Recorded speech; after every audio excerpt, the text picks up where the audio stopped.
Base একটা salary পাই সেটা 2 lakh plus, আর যদি আমি রেভিনিউ শেয়ার হিসেব করি সব মিলায় মোটামুটি 3 to 4 লাখসের মতো আমার এখান থেকে ইনকাম জেনারেট হয়। গ্রেট, মানে বাংলাদেশে বসে আপনি 3 থেকে 4 লাখ টাকা অ্যামাজন থেকে ইনকাম করছেন। জি। তাহলে বাংলাদেশে এত এত মানুষ তারা কাজ পাচ্ছে না, তারা এটা কেন করছে না, এই প্রশ্ন আমি ডেফিনেটলি আপনাকে করব এবং জানবো আজকে পডকাস্টের থ্রুতে যে কেন তারা করে না এবং জিনিসটা কত কঠিন কিংবা সহজ। আজকের পডকাস্টটা তারাই দেখবেন যারা হচ্ছে বর্তমান ইনকামের পাশাপাশি তারা সেকেন্ড একটা ইনকাম তৈরি করতে চান এবং সেটা অ্যামাজনে। এই পডকাস্টটা প্রায় 2 ঘন্টার কাছাকাছি। আমাদের যে আজকে গেস্ট নাইম ভাই, তিনি খুব দুর্দান্তভাবে স্টেপ বাই স্টেপ কি আপনাকে করতে হবে, কোথা থেকে শুরু করতে হবে, কত টাকা আপনাকে ইনভেস্ট করতে হবে, কতটুকু সময় আপনাকে প্রতিদিন দিতে হবে এবং কত মাস পর কিংবা কত বছর পর আপনি কত টাকা ইনকাম করতে পারবেন, এখানে কি কি অপরচুনিটি আছে, কি কি থ্রেট আছে, কোন প্রোডাক্ট দিয়ে শুরু করা উচিত, কি ভুলগুলা সবাই করে, যে ভুলগুলা আপনি যদি আজকে জানেন সেই ভুলগুলা থেকে আপনি বেঁচে থাকতে পারবেন, এরকম গুরুত্বপূর্ণ অনেকগুলো বিষয় নিয়ে আমরা কথা বলেছি। তাই যদি সম্পূর্ণ নলেজটা আপনি পেতে চান এবং আপনি যদি বর্তমান ইনকামের পাশাপাশি একটা সাইড ইনকাম তৈরি করতে চান, তাহলে আজকের পডকাস্টটা আপনার দেখা মাস্ট। আর যারা স্টুডেন্ট আছেন, যাদের এখনো ইনকাম শুরু হয়নি, তাদেরকে আমি বলবো একদম নোট নিয়ে আজকের পডকাস্টটা দেখতে। এই ইনফরমেশনগুলো কিন্তু খুব বেশি অ্যাভেলেবল না। আপনি যদি আজকের পডকাস্টটা একদম শুরু থেকে শেষ পর্যন্ত দেখেন, তাহলে হয়তো বা আপনার জীবনে একটা নিউ ডোর ওপেন হতে পারে এবং আপনার জীবন অন্য একটা ডাইমেনশনে চলে যেতে পারে। আজকের পডকাস্টটা দেখার জন্য আপনাদেরকে আমন্ত্রণ জানাচ্ছি। তাহলে চলুন সময় নষ্ট না করে আমরা পডকাস্টের ভেতরে প্রবেশ করি।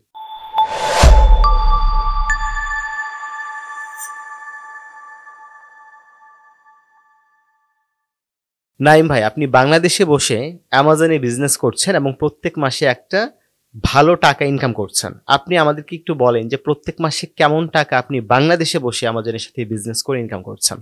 জি ধন্যবাদ। এখন এই বিষয়টা আসলে বলতে গেলে আমাদেরকে একটু ব্যাকগ্রাউন্ড থেকে আসতে হবে।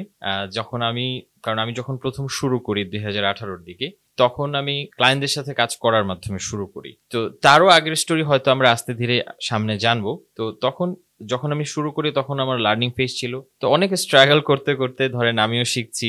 এমন লাকিলি তখন আমার একটা ক্লায়েন্ট ছিল যার সাথে আমার ওই শুরুতে পথ চলা, এবং স্টিল নাও ওর সাথে আমি এখনো কাজ করতেছি। মাঝখানে আমি অনেকের সাথে কাজ করছি, কিন্তু ওর সাথে এখনো আমার সেই পার্টনারশিপ, মানে সেটা করতে করতে আজকে একটা পর্যায়ে আসছে যে সেখানে মনে করেন আমি ওর সাথে কাজ করি প্লাস একটা বেস ফিও নেই, আবার সেই সাথে ওর সাথে আমি রেভিনিউ শেয়ারে কাজ করি। তো কাইন্ড অফ পার্টনারশিপ হিসেবে মানে হয়ে গেছে বিষয়টা। তো এটা একদিনে বিল্ড আপ হয় নাই। 2018 থেকে যদি আপনি শুরু করেন, 18, 19, 20 এরকম করতে করতে এই একটা ক্লায়েন্ট আমার লং টার্ম ছিল, আরো 2জন ছিল, তাদেরকে আমি মোটামুটি ট্রানজিশন আউট করতেছি এখন ক্লায়েন্ট সার্ভিস থেকে। তো যদি আমি এই প্রেক্ষিতে বলি যে এখন আমার বর্তমান অবস্থানটা কি, কারণ অতীতের কথা তো আসলে যখন আমি 2018 শুরু করছি তখন তো আসলে মানে খুবই নামে মাত্র, আমি খালি পারলে আমি তখন ফ্রিতে কাজ করে দিই শেখার জন্য। তো এখন বর্তমানে আমার যদি আমি ওর বেস একটা স্যালারি পাই সেটা 2 লাখ প্লাস, আর যদি আমি রেভিনিউ শেয়ার হিসেব করি সব মিলায় মোটামুটি 3 to 4 লাখসের মতো আমার এখান থেকে ইনকাম জেনারেট হয়। গ্রেট, মানে বাংলাদেশে বসে আপনি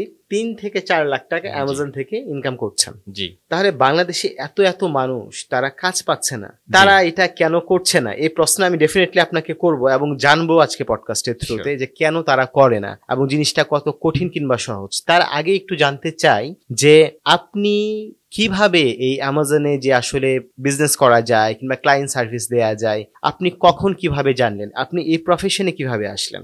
জি, এটা আসলে খুবই আমার পছন্দের একটা প্রশ্ন, আমার বলতে খুবই ভালো লাগে। কারণ হচ্ছে কি যে আমি যখন 2012-তে আমি যখন থার্ড ইয়ারে তখন আমি একটা কোম্পানিতে ইন্টার্নশিপ হিসেবে আর কি কাজ করা শুরু করি। তো তখন কিন্তু আমার ক্যারিয়ার, আমার কম্পিউটার সায়েন্সে আমার পড়াশোনা। আচ্ছা। তো তখন আমি কিন্তু মোবাইল গেমস অ্যাপস এগুলো ডেভেলপমেন্টের ইন্টার্নশিপ হিসেবে আমি জয়েন করছি। তো হিসেবে বলা যায় যে গেমস ডেভেলপার ওই সময় খুবই ট্রেন্ডিং একটা বিষয় ছিল গেমস আর অ্যাপস। তো তখন আমি কাজ শুরু করলাম, খুব মনোযোগ দিয়ে কাজ করলাম। আমরা C++ এটাতে কাজ করছি, C# কাজ করছি, দেন অ্যাকশন স্ক্রিপ্টে কাজ করছি। সো অনেক ভালো ভালো গেমস ওই সময় ডেভেলপ করছি আপনার আইফোনের জন্য। অ্যামাজন প্ল্যাটফর্মেও তখন কিন্তু গেমস ডেভেলপ করতাম, মানে অ্যামাজন কিন্ডেলের জন্য তখন। ওকে। তো তখন অ্যান্ড্রয়েডের জন্য করতাম। তো মোটামুটি তখন দেখা গেল যে 12, 13, 14 ওই সময়টাতে গেমস বা অ্যাপসের একটা খুব ভালো একটা ট্রেন্ড ছিল। তো আমি মোটামুটি ওই সময় কাজ শিখলাম, প্রচুর কাজও করলাম। তো তখনই কিন্তু আমি ফ্রিল্যান্স প্ল্যাটফর্মে আস্তে আস্তে আসা শুরু করি। তখন আপনার যারা হচ্ছে ফ্রিল্যান্স জগতের তারা হয়তো করতে পারবেন, তখন কিন্তু প্রথম ইল্যান্স আর ওডেস্ক এইটা মার্জ হয়েছে, তখন আপওয়ার্ক ছিল না, তখন ওডেস্ক ছিল আর কি। তো সেই সময় কাজ করা শুরু করি এবং এই গেমস ডেভেলপার হিসেবেই কাজ করা শুরু করি। তো এখন সমস্যা যেটা হয়েছে যে 2-3 বছর কাজ করার পর আমি যে চ্যালেঞ্জটা ফিল করলাম, প্রোডাক্ট আপনার যেমন এটা মেক করা ইজি, কিন্তু সেই প্রোডাক্ট মার্কেটিং করাটা অনেক ডিফিকাল্ট। কারণ আমরা প্রচুর গেমস অ্যাপস বানাচ্ছি, অ্যাপ স্টোরে আমরা লঞ্চ করতেছি শত শত গেমস অ্যাপস, কিন্তু প্রত্যেকটা কোনোটা হয়তো ভালো রিয়াকশন মানে রেসপন্স পাচ্ছে, কোনোটা ভালো পাচ্ছে না। তো এরপরে আমি একটু ঘাটাঘাটি শুরু করলাম যে কারণটা কি, কেন এটা হচ্ছে। অফকোর্স ইউজার এক্সপিরিয়েন্সের একটা বিষয় আছে, কিন্তু এখন কথা হচ্ছে আমাদের গেমস, ধরেন আমার গেমস ভালো আমি জানি, কিন্তু এখন এটা তো ইউজার বা কাস্টমার যে উনি তো আর জানতেছেন না যতক্ষণ না খেলতেছেন, এখন উনি তো ইনস্টলই করেন না। তো এইটা নিয়ে ঘাটাঘাটি করতাম। তো তখন এই টার্মটাকে বলা হইতো অ্যাপ স্টোর অপটিমাইজেশন বা এএসও, আজকাল ওই যে এসইওর মানে ই টার্ম আর কি। তো এইটা নিয়ে ঘাটাঘাটি করতে গিয়ে এই যে মার্কেটিং এর প্রতি একটা মানে ঘাটাঘাটি শুরু করলাম, ডেভেলপিং এ ছিলাম, সেখান থেকে মার্কেটিং নিয়ে ঘাটাঘাটি শুরু করলাম। এটা আমার কাছে বেশ মানে অনেক ভালো লাগলো, এতটা ইন্টারেস্ট ফিল করলাম। তো তখন দেখলাম যে আসলে মার্কেটিং এ অনেক কিছু করার আছে, অনেক ক্রিয়েটিভিটি মানে ক্রিয়েটিভ কাজ করার সুযোগ আছে। এই মার্কেটিং নিয়ে আমি তখন নিজে স্টাডি করলাম, মানে সেলফ স্টাডি যাকে বলে। তো এই করতে করতে তখন আর কি আমি মোটামুটি অ্যাপ স্টোর অপটিমাইজেশন করতে করতে দেখলাম অ্যামাজন কিন্ডেলে যেহেতু আগে গেমস টেমস রিলিজ করতাম, তো ওই থ্রুতে আমি জানতে পারলাম যে অ্যামাজনে কিন্তু আরো অনেক ধরনের বিজনেস মডেল আছে, শুধুমাত্র গেমস বা অ্যাপস না। এগুলো নিয়ে ঘাটাঘাটি করতে করতে তখন আমি ওই যে মার্চ, অ্যামাজন যে মার্চেন্ডাইজ বলে অ্যামাজন মার্চ, তারপরে কেডিপি যেটা কিন্ডেল ডিরেক্ট পাবলিশিং, এগুলো সম্পর্কে জানলাম। তো সেই সময়টা দিয়ে ডিসকভার করলাম যে অ্যামাজনে ফিজিক্যাল প্রোডাক্ট তুমি সেল করতে পারবা, এটা সম্ভব। তো ওইখান থেকে আর কি আমার করা যে আমি একটু রিসার্চ করে দেখি কেমন হয় বা কি বিষয়। তো এই একটু একটু করে 2000 তখন আপনার বলা যায় 2017 দিকে মাঝখানে আমি নিজে একটা ছোটখাটো স্টার্ট আপও দিয়েছিলাম। সেই স্টার্ট আপটা ছিল আপনার গেমস অ্যাপস নিয়ে। তো সেটা মোটামুটি বছরখানেক কিছুটা ভালো পারফর্ম করে, তারপরে যা হয় আর কি। তো ওই সময় বয়স কম, বিজনেসের অনেক কিছুই বুঝি না, তখন আর কি মনে হয়েছিল যে গেমস নিয়ে যত অনেক কিছু জানি, মার্কেটিং নিয়ে অনেক ঘাটাঘাটি করছি, কিছু একটা তো করে ফেলবো। তো যাই হোক, তো 1 বছরের মধ্যে ওইটা খুব একটা মানে মোটামুটি একটা লেভেলে গেছিল, তারপরে আলটিমেটলি সেটা হয় নাই, ভালো পারফর্ম করেনি। তো তারপরে ওই 17 দিক থেকে আমি একটু ঘাটাঘাটি শুরু করলাম যে তাইলে অ্যামাজনে ফিজিক্যাল প্রোডাক্ট সেল করা যায়, এইটা একটু দেখি। ডিজিটাল প্রোডাক্ট নিয়ে তো কাজ করলাম, গেমস অ্যাপস নিয়ে তো অনেকদিন কাজ করলাম। এই তখন ঘাটাঘাটি করতে যায়, তখন হচ্ছে আমি এটা এক্সপ্লোর করলাম, তখন নিজে স্টাডি করলাম। এবং এই 2018 দিকে লাকিলি তখন আমি খুঁজতেছি, আমি তখন বিভিন্ন কমিউনিটির সাথে যুক্ত হই, এখানে ওখানে গ্রুপে জয়েন হয়ে থাকি, মানুষের সাথে যেসব জায়গায় পডকাস্ট হচ্ছে বা যা কিছু হচ্ছে সব জায়গায় অ্যাটেন্ড করছি। তো এইভাবে মানুষকে ইভেন তখন আমি ইমেল আউটরিচের কিছুই বুঝতাম না, যে মানুষকে কিভাবে একটা বিজনেস মেইল পাঠাইতে হয়, এটাও আমি অত ভালো তখন আসলে মানে শিখতেছি তখনও আর কি, লার্নিং, বয়সও কম, আর মার্কেটিং নিয়ে নতুন পড়াশোনা।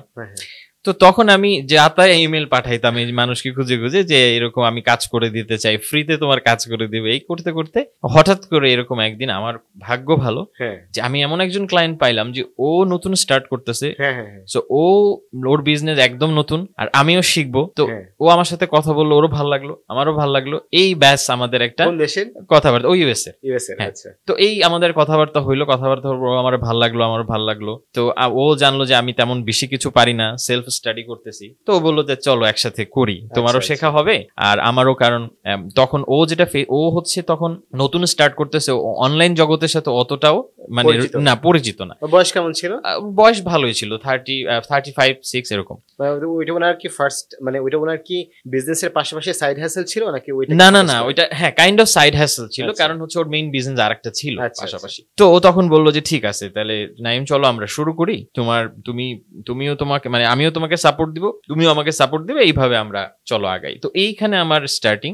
এবং লাক আমার ভালোই জন্য যে সবাই সুযোগ পাবে না, কারণ আমি যেমন ওর বিজনেসের শুরুতে আমি অনেক ভুল করছি, এখন সেই ভুলের কিন্তু খেসারত যদি মানে অন্য কেউ এটা অ্যাকসেপ্ট করবে না, বাট ও যেহেতু আমরা দুজনই লার্নিং ফেজে ছিলাম, আমরা মোটামুটি ভুল থেকে দুজনই শিখছি। আমি ভুল করলেও শিখাইছে, ও ভুল করলে আমি, তো এইভাবে করে আমাদের একটা ভালো জার্নি ছিল। তো ওই আর কি আমার জার্নিটা স্টার্ট হয় এবং মোটামুটি তারপরে আমি আরো এনজয় করা শুরু করি, যখন কাজ করা শুরু করি মোটামুটি আরো এক্সপ্লোর করা শুরু করি।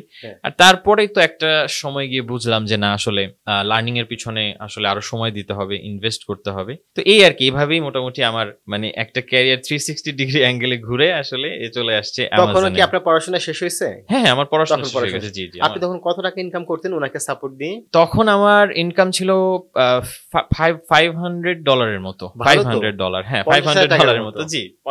এবং এটা ফানি স্টোরি, কারণ তখন আমার ফ্রেন্ডরা সবাই মানে অফিসে দৌড়ায়, তো আমি তখন হাফ প্যান্ট একটা পরে বাসায় ইনকাম করতেছি, ইভেন কি ড্রেস আপ কোনো নাই, বাসায় ইনকাম করতেছি। তো ওরা খুবই মোটামুটি অনেকে খুবই জেলাস ছিল বিষয়টা নিয়ে, যে কি করে না করে আল্লাহ জানে। তো অনেকেই জিনিসটা তখন তো আসলে ফ্রিল্যান্সিং বা আউটসোর্সিং জিনিসটাকে সবাই আসলে মানে কি জানি একটা মনে করতো। মানে এখনো বাংলাদেশের মানুষের মানে অতটাও ব্যাপক আকারে হয় নাই ধারণাটা, বাট এখন তো আগের থেকে অনেকটা অ্যাওয়্যার হয়েছে মানুষ। বলেন তো, যে আপনি যে র্যান্ডম মেল করতেন বিভিন্ন লোকজনকে, আপনি তাদের মেল আইডি পেতেন কোথায়? যেমন যার কাজটা আপনি করছিলেন এবং $500 মতো আপনি ইনকাম করছিলেন, ওর মেল আইডি কোথায়? জি, এটাও খুব ইন্টারেস্টিং স্টোরি। তো আমি করতাম কি, লিঙ্কডইনে ঘুরতাম, লিঙ্কডইনে ঘুরে ঘুরে দেখতাম যে অ্যামাজন রিলেভেন্ট কেউ আছে কিনা, যে অ্যামাজনের ফাউন্ডার অমুক অমুক। তারপর অ্যামাজনে ঘুরতাম, অ্যামাজনে ব্রাউজিং করে করে দেখতাম যে সেলারের কোনো ইনফরমেশন পাওয়া যায় কিনা। তো সেলারের ইনফরমেশন যদি পাই বা ব্র্যান্ডের যদি কোনো ইনফরমেশন পাই, তাহলে ওই ব্র্যান্ডের ওয়েবসাইট আছে কিনা। তো এইভাবে মানে ব্রাউজিং করে ম্যানুয়ালি সার্চ করে করে করে অনেক সময় লাগতো, অনেক সময়। মানে কখনো দেখা যায় একদিন পার হয়ে গেছে, 2 দিন পার হয়ে গেছে, আমি 1-2টা ইমেল কালেক্ট করতে পারিনি। কারণ তখন মানে এই বিষয়টা তো আসলে ওইভাবে যে স্ট্র্যাটেজিক ওয়েতে করতে হবে বা প্ল্যান, তখন তো আমার ওইরকম মাথায় তেমন কিছুই ছিল না। তো এইভাবে করে করে তখন ওই যে পাইতাম, ধরো 1 মাসে এরকম ধরেন 10-15টা ইমেল কালেক্ট করতে পারলাম। তো কখনো বা দেখা যায় ব্র্যান্ডের জেনেরিক ইমেল ছিল যে info@অমুক অমুক ব্র্যান্ড। তো এইভাবে করে আর কি আমি রিপ্লাই দিতাম। তো এইভাবে করার পরে রিপ্লাই আমার আসছে, মানে এমন যে এটাও খুবই মজার যে আমি যা তা মেসেজ পাঠানোর পরেও রিপ্লাই কিন্তু আসছে। কিন্তু কিছু ক্ষেত্রে আমি নিজেই রিয়েলাইজ করছি যে এদের ডিমান্ড বা এদের রিকোয়ারমেন্ট অনুযায়ী আমি আসলে কাজ করতে পারবো না। মেইল দিছি ঠিক আছে, কিন্তু তখন তারা আমাকে ফিরতি যখন কোয়েশ্চেন করছে, এটাও মজার কথা। তো মেইলে আমি যেটা লিখতাম, আমি যেমন মার্কেটিং নিয়ে টুকটাক পড়াশোনা আমি করি, আর আমার যদি আরো ব্যাকগ্রাউন্ডে আমি চলে যাই, মানে আমি যখন হচ্ছে একেবারে আমার ভার্সিটি লাইফে, তখন আমি একদম ক্যারিয়ার স্টার্ট করি। তো তখনও আমি কিন্তু মানে আমার এই শুরু থেকে এটা মানে একটা ছিল যে মাথার মধ্যে ছিল যে আমি পাশাপাশি কিছু করব, মানে পড়াশোনার পাশাপাশি আমি নিজের খরচ নিজে বিয়ে করব। তো এটার একটা টেনশন আমার সবসময় কাজ করতো। তো ওই সময় আমি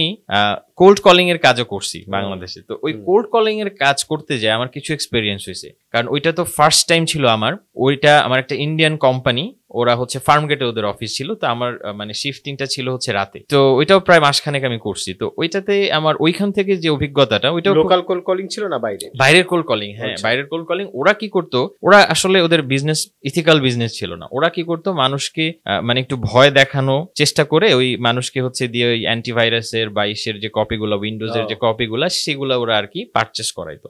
তো ওর বিনিময়ে কমিশন পাইতো। এটাই ছিল মূলত ওদের মডেল। তো আমি ওইখানে কোল্ড কলিং করতে গিয়ে এই যখন আমি ধরেন প্রথম আমি যখন কল দিতাম বাইরের মানুষদের, তো ওরা তো প্রথম একদম গালাগালি করতো বা খুবই ইরিটেটেড ফিল করতো, বিরক্ত হইতো। তো আমি প্রথম 1 সপ্তাহ 10 দিনের মতো কোনোভাবেই মানে কোনো ক্লুই পাচ্ছিলাম না যে কি ব্যাপার মানুষের, মানে কারণ ওরাও তো প্রচুর, ওরা রিসিভ করতেছে প্রচুর কল, এভাবে যাচ্ছে, ওরাও তো মোটামুটি বিরক্ত হয়ে যাচ্ছে। তো আমরা ধরেন এরকম ভাগ করে দেওয়া থাকতো, প্রতিদিন আপনি যাবেন, আপনার একটা স্কেডিউল দেওয়া থাকতো যে এই তোমার লিস্ট, এখান থেকে বের করে একজনকে সারা ফোন দিবা, আর তোমার কোনো ফিক্স স্যালারি নেই, ওখানে তুমি যদি ডিল ক্লোজ করতে পারো দেন তুমি কমিশন পাও। তো 7-10 দিন মানে মোটামুটি 8-10 দিন পার হয়ে গেছে, আমি কিচ্ছু করতে পারতেছি না। তো পরে আমি চিন্তা করলাম, তো ওই সময় মার্কেটিং এর আমি এমও জানি না। তো ওই সময় আমি চিন্তা করলাম যে না, এভাবে হবে না, এভাবে হচ্ছে না, কিছু একটা করতে হবে। তো তখন আমি চিন্তা করলাম যে মানুষজন, মানে আমি নিজের লাইফ নিয়ে চিন্তা করলাম যে মানুষজন যখন কনভারসেশনে যাই আমরা, তো আমাদের আসলে মানুষ কেন আমার সাথে কথা বলবে, কেন বলবে না, কি কারণবশত। ধরেন একজন মানুষের সাথে আপনি কথা বলতেছেন, এখন কখন সে আসলে আপনার সাথে কথা বলতে আগ্রহী হবে। তো আমি চিন্তা করে দেখলাম যে আমি বেসিক্যালি যেভাবে কনভারসেশন করি বা আমার চারপাশে যেভাবে আমি অবজার্ভ করি, দেখলাম যে একজন মানুষের কথা যদি আপনি মনোযোগ দিয়ে না শুনেন, আপনি যদি আপনার যেটা আপনি চাচ্ছেন, ইন্টেনশন কি, আপনার ইন্টেনশন হচ্ছে সেল করা, আপনি যদি সেটা নিয়েই বেশি তাকে প্রেশারাইজ করেন, সে বুঝে যাবে এবং সে আপনার সাথে ইন্টারেস্ট ফিল করবে না। তখন আমার কাছে, তখন আমি মানে এটা বুঝে করি নাই, তখন আমার কাছে মনে হয়েছে যে না, আমার জিনিসটা করতে হবে কিভাবে, তাকে আগে আমার ট্রাস্টটা বিল্ড আপ করাইতে হবে, মানে আমি যে তাকে হেল্প করতে চাই এই জিনিসটা তাকে বুঝাইতে হবে। তো এরপরে আমি আমার পুরো স্পিচ চেঞ্জ করে ফেলছি, মানে আমি তখন স্পিচ লেখছি যে এইভাবে করে আমি ইন্ট্রোডাকশনটা এভাবে দিব। আর এই 8-10 দিনের কনভারসেশন একটা জিনিস আমি খেয়াল করছি, ওদের যেই কথা বলার টোনটা, ওই টোনটা হচ্ছে একটু ডিফারেন্ট। মানে ওর ইংলিশ ঠিক আছে, ওদের প্রোনাউন্সিয়েশনের সাথে তো আমাদের প্রোনাউন্সিয়েশন মিলবে না, কিন্তু তারপরও ধরেন যেহেতু আমাদের বলতে হচ্ছে যে আমি কল করতেছি কানাডার অমুক জায়গা থেকে বা ইউএস এর অমুক জায়গা থেকে, তো স্বাভাবিকভাবে কিছুটাও তো আমার প্রোনাউন্সিয়েশনের বিষয় মিলতে হবে। তো তখন আমি করলাম কি, ওদের টোনটাকে একটু ওই আমার সাথে অ্যাডপ্ট করে একটু ফ্রেন্ডলি টোনে ওদের সাথে আগে কথা বলা স্টার্ট করলাম। এমন ভাবে কথা বলা স্টার্ট করলাম যেন আমি যেটা মানে আমার যে সার্ভিস সেটা সম্পর্কে দরকার যদি না পড়ে, বিশেষ মানে সেই পয়েন্ট যদি না আসে, আমি আর তাকে সেই জিনিসটা ইনফর্মই করতাম না। সেটা কিরকম, ধরেন আমি কারোর সাথে কথা স্টার্ট করে আমি তার নর্মাল, মানে আমাদের যেহেতু অ্যান্টিভাইরাস সেল করাইতে হবে, সুতরাং বলতে হইতো যে আপনার কম্পিউটার থেকে আমাদের সার্ভারে কোনো একটা প্রবলেম হয়েছে, সো আপনার কম্পিউটারে একটা সমস্যা আছে। তো এটা যদি ডিরেক্ট বলে ফেলি তাইলে মোটামুটি এটা ওই সেলস এর পর্যায়ে চলে যায়। তা আমি তখন আর কি জিজ্ঞেস করতাম যে আপনি কি দিনের বেলা বা রাতের বেলা বাসায় কি আপনি পার্সোনাল কম্পিউটার ইউজ করেন? হ্যাঁ। আপনার কম্পিউটার যে ইউজ করেন সেটা কি অথরাইজ কোনো জায়গা থেকে পারচেস করা? সেটা কি ভালো সার্ভিস দিচ্ছে ম্যাম বা স্যার যেই হোক, সে আমার সাথে কথা বলতো। তখন কিন্তু সে বুঝতে পারতেছে না কি প্রসঙ্গে, তখন সে বলতো যে কেন জিজ্ঞেস করতেছো, কেন বিষয়? তখন আমি বলতাম যে না আসলে আমরা এই অমুক জায়গা থেকে তো আমরা এরকম কিছু প্রবলেম ফেস করতেছি, বাট কোনো সমস্যা নাই। আমি এটা বলার পরে আবার তাকে ব্যাকআপ দিচ্ছি যে কোনো সমস্যা নাই, আপনার বিন্দু পরিমাণ টেনশনের কোনো কারণ নেই, আমরা জাস্ট এটা সলভ করার জন্যই আসি, আমরা সলভ করে দিব, যদি এরকম কোনো প্রবলেম হয় সলভ করে দিব। সে তখন আশ্বস্ত হয়ে যায় যে না, তার মানে আমাকে কোনো কিছু কিনতে হবে না। সো এইরকম একটা মানে ডেভেলপমেন্টের উপরে করে যখন আমি বুঝতাম যে না এই কাস্টমারকে দিয়ে সেলটা করানো পসিবল, তখন আমি আমার পিচটা গিয়ে রেডি করতাম যে না ঠিক আছে এখন তাহলে একে দেওয়া যায় জিনিসটা। আর যখন আমি বুঝতাম যে না এই কাস্টমার আসলে খুবই তেরা, এর সাথে পারা যাবে না বা ইনি এটাতে আগ্রহী হবেন না, তখন আমি সেখানে আর ওই পিচটা দিতাম। তো যেটা হইলো এখন আমার ধরেন দিনে যদি আমি প্রায় 30টার মতো কল করতাম, মানে রাতের দিকে 30টার মতো কল করতাম, মোটামুটি দেখা গেল 8টা বা 10টা আমার সেল ক্লোজ হইতো, তখন ডিল ক্লোজ হয়ে যেত। তো বাকিগুলো দেখা 30টার মধ্যে বাকি ম্যাক্সিমামই হচ্ছে আমি সেলসটা পিচই করি নাই, মানে আমি আমার পিচটাই দেইনি। তো ওইখান থেকে আমার একটা এই মানে জ্ঞানটা আমার ছিল যে এইভাবে আমি মানে আমার যখন ইমেল পাঠাবো আমি, তো এই জ্ঞানটা আমার ছিল। সো এইখান থেকে আমি চিন্তা করলাম যে ইমেলটা যে পাঠাবো আমি যে একটা সার্ভিস দিব এইরকম কথাবার্তা আমি বলবো না। আমি বেসিক্যালি বলতাম যে তোমার অ্যামাজনের আমি তোমার দেখলাম প্রোডাক্ট, দেখলাম তোমার প্রোডাক্টের অনেক ইমপ্রুভ করা পসিবল, এই ক্ষেত্রে পসিবল। সো তখন তো আমার কাছে আসলে আমার যে ল্যাগ যায় জায়গাটাতে ছিল, আমার কোনো অ্যাডভান্স টুলস বা এই জাতীয় আপনার রিসার্চের আইডিয়া ছিল না যে কোন ডেটা দেখবো, কোন মেট্রিক্স দেখবো।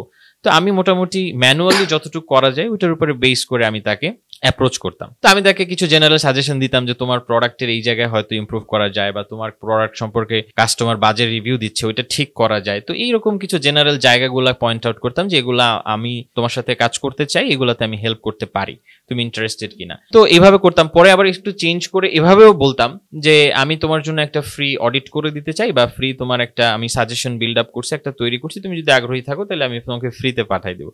তো এইভাবে করে আর কি আমি জিনিসগুলো পাঠাইতাম মোটামুটি, এবং ভালোই রেসপন্স আসতো। তো রেসপন্সে দেখা যেত যে যারা বড় বড় একটু ব্র্যান্ড, যারা মোটামুটি এই ফিল্ডের প্রতি জ্ঞান রাখে, তাদের রেসপন্স দেখলে আমি বুঝতে পারতাম যে না এদের সাথে আসলে আমার যে নলেজ তাতে আমি অপমানিত হব, কাজ করতে পারবো না। তো এদেরকে আমি অ্যাভয়েড করতাম। কিন্তু যখন কোনো সিঙ্গেল পার্সন, মানে ধরেন আমি খুঁজতাম যে এমন কেউ যে স্মল বিজনেস ওনার, যে সিঙ্গেল হ্যান্ডেডলি চালাচ্ছে স্টোর, তাহলে তাদের সাথে কাজ করা ইজি রাদার দেন বড় কোনো কোম্পানি বা ব্র্যান্ড, কারণ তারা একটা মেশিন টাইপের, ওইখানে আমি আসলে আমার সার্ভিস নিয়ে পারবো না। তো এইভাবে করে তখন আর কি আমি এই লাকিলি আমার এই ক্লায়েন্টকে আমি তখন। আচ্ছা, আপনি যে ইউএস এর যে ক্লায়েন্টের সাথে কাজ করতেন, প্রথম আপনার প্রোডাক্ট কোনটা ছিল, কি প্রোডাক্ট নিয়ে কাজ করছেন? জি, এটাও মজার কথা। আমরা প্রথমে যে প্রোডাক্টটা লঞ্চ করছি সেটা ছিল একটা হিউজ ফেলিওর।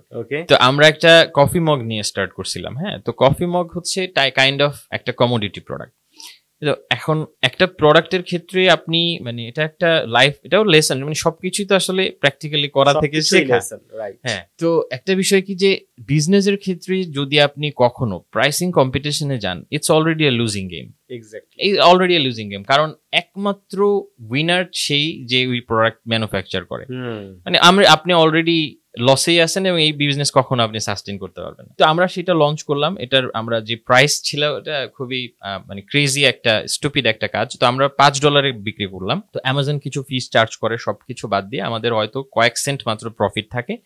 আমরা ওটাতে খুশি যে একটু প্রফিট, আমাদের তখন প্রফিট কত রাখা দরকার, বিজনেসে কত প্রফিট থাকে অত আমরা ক্যালকুলেশন বুঝি না। তো আর আমার ক্লায়েন্টের আরেকটা বিজনেস ছিল, ওইটা ছিল হচ্ছে আসলে প্রোডাক্ট রিলেটেড বিজনেস, কনসালটেন্সি টাইপের বিজনেস। সো ওইটার সাথে এটার কম্প্যারিজন হয় না। সো যাই হোক, তো ওইটা আমরা লঞ্চ করলাম, ওখানে প্রায় মোটামুটি টাকা পয়সা ইনভেস্ট করলাম প্রায় $4,000 মতো প্লাস। উনি করলেন আর কি? হ্যাঁ, উনি, ও সবই তো আমার ওই করছে, ইনভেস্টর তো ওই। তো এরপরে আমরা ওইটাকে প্রমোট করলাম। তো এখান থেকে আরেকটা জিনিস শেখার আছে যে when something is not working, ধরেন when your strategy is not working, then investing more time into that, এটা মানে হচ্ছে যে you are already investing your time, money into something that's not working. যতই করো it will not work. So you need to know when it's the right time. So ওইটাও আমার ওখানে বোঝা উচিত, যে মানে আমাদের একটা শিক্ষা যে তোমার বুঝতে হবে যে কোন সময় তোমাকে পজ করতে হবে। তো আমরা যেটা করলাম যে প্রোডাক্টের সেল ভালো হচ্ছিল কিন্তু কোনো প্রফিট তেমন কিন্তু ছিল না। তো আমরা প্রফিট তো ট্র্যাক করিনি, মানে আমরা প্রথমে যখন প্রোডাক্টটা লঞ্চ করছি আমরা হিসেব নিকেশ করে দেখলাম যে 50 সেন্টের মতো প্রফিট থাকে, খুবই ভালো, আমরা তো খুশি। আচ্ছা, প্রথম মাস সেল করলাম, আমরা দেখলাম যে প্রায় ধরেন $3,000 মতো আমাদের সেল হয়েছে। তো আমরা তো ওইটাতেই খুশি, $3,000 সেল হয়েছে, অনেক বড় ব্যাপার। কিন্তু অ্যাকচুয়াল প্রফিট যে কত সেটা আর হিসাব করিনি। তো এর পরের মাসে আরেকটু সেল বাড়লো, আরেকটু সেল, এভাবে করে আমরা সেল করে যাচ্ছিলাম, ইনভেন্টরি পারচেস করতেছিলাম। কিন্তু ওভারঅল আমাদের প্রফিটটা যখন আমরা প্রায় 8 মাস 9 মাস হয়ে গেছে, তখন আমরা বসে ক্যালকুলেট করলাম, দেখলাম আমাদের কোনো প্রফিটই হচ্ছে না উপরন্তু। কারণ আমার তখন ক্লায়েন্ট হচ্ছে পকেটে টাকা ইনভেস্ট করতেছিল। তো ও তখন বলতেছিল এত যদি সেল করি আমরা, টাকা কোথায়, প্রফিট কোথায়, আমরা তাহলে টাকা মানে আমাদের তো টাকা দেখবো কোথায় সেটা। এই আমরা অ্যানালাইসিস করতে বসলাম, তখন দেখলাম যে না, আসলে কোনো লাভ হচ্ছে না, আমাদের প্রফিট হচ্ছে না। তো তখন পুরো অ্যাঙ্গেলে অ্যানালাইসিস করে ওই জায়গা থেকে, যেমন আমি বেশ কয়েকটা শিক্ষা ওইখানে, যেমন আমাদের যে প্রোডাক্ট নির্বাচনটা, একটা তো কমোডিটি টাইপের product, already it's a pricing competition. Number 2 হচ্ছে এটা ছিল মগ, যেহেতু breakable product, so supply logistics এর ক্ষেত্রে অনেক চ্যালেঞ্জিং একটা প্রোডাক্ট ছিল। And then it's easy to source, তার মানে এন্ট্রি ব্যারিয়ার ছিল একেবারে খুবই কম, মানে যে কেউ চাইলেই প্রোডাক্ট নিয়ে বিজনেস করতে পারে। সো এই সমস্ত দিকগুলো আমরা কখনোই প্রপার অ্যানালাইসিস করিনি। এবং সব থেকে বড় কথা হচ্ছে যে আমরা যে প্রতি মাসে আমরা যে একটা মনিটরিং করব, সেটাও আমরা করিনি। তো এখান থেকে আমি যেটা বলি, আমি আজকাল সবাইকে বলি, একটা লাইফ মানে এটা একটা ভ্যালুয়েবল লেসন, যে বিজনেসে আমি দেখছি যে 3টা জিনিস ইজ ভেরি ইম্পর্টেন্ট। নাম্বার 1 হচ্ছে idea, number 2 capital, number 3 management. এখন আইডিয়া ইটস এভরিওয়্যার, আপনি আইডিয়া পাবেন, আপনি জেনারেট করতে পারবেন। Capital is difficult but manage করা যায়। Management is the crucial, it's lack of, মানে ইটস শর্ট অফ সাপ্লাই, এটা নাই। এবং ম্যানেজমেন্টের কারণেই বিজনেস হচ্ছে ফেইল করে। Management is very very important. তো তখন ওইখান থেকে আমি বুঝতে পারলাম যে আসলে বিজনেসটা রান করলেই হবে না, ওইটাকে ম্যানেজ করতে হবে। কারণ তুমি প্রতি মাসে প্রফিট ট্র্যাক করো নাই, প্রতি মাসে তোমার ইনকাম এক্সপেন্স তুমি দেখো নাই, তুমি খরচ কোথায় বেশি হচ্ছে সেগুলো তুমি মনিটর করো না। সো জানো না তুমি কোথায় তোমাকে অপটিমাইজ করতে হবে, কোথা থেকে তোমার প্রফিটটা বের করতে হবে। ইভেন এখনকার দিনে আমি এটাও চিন্তা করি যে ওই প্রোডাক্টটি যদি আমি লঞ্চ করি, ওই সেম প্রোডাক্টটি, স্টিল নাও আমি বিভিন্ন অ্যাঙ্গেলে যদি চিন্তা করি, আমি ওখান থেকে প্রফিট বের করতে পারবো। কিন্তু সেই সময় তো আর এই নলেজটা ছিল না।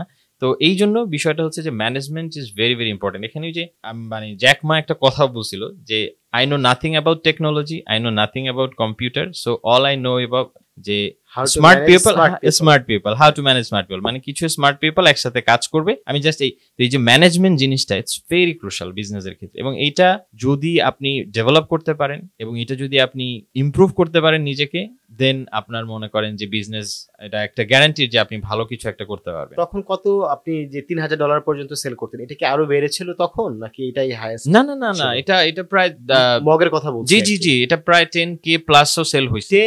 10K প্লাসও সেল হয়েছে। হ্যাঁ, গ্রস রেভিনিউ, গ্রস রেভিনিউ। কিন্তু ওই প্রফিট ছিল না। তো কারণ আপনার হচ্ছে ধরেন আপনার রিটার্ন ছিল, রিফান্ড ছিল, কিছু ড্যামেজ ছিল, তো অ্যামাজনের আচ্ছা, এখানে একটা কথা, যেমন আপনি টাইম দিচ্ছিলেন স্যালারি বেসিসে, আপনার তো মোটামুটি ভালো একটা ইনকাম হচ্ছিল, ফাইন। বাট যখন আপনি দেখলেন যে না, এই লোকটা তো অনেক টাকা ইনভেস্ট করে যাচ্ছে, বাট আমরা এই বিজনেস থেকে কোনো হচ্ছে প্রফিট বের করে আনতে পারছি না, আপনার কি লাইফের কোনো স্টেজে মনে হয়েছিল যে না, এই বিজনেসটা আসলে ওরকম সাস্টেইনেবল বিজনেস না, আমি তো এখন জবের মতো করে সাপোর্ট দিচ্ছি, বাট এই বিজনেসটা আমি কখনো করব না, এরকম কি কোনো ধারণা মাথায় আসছিল তখন?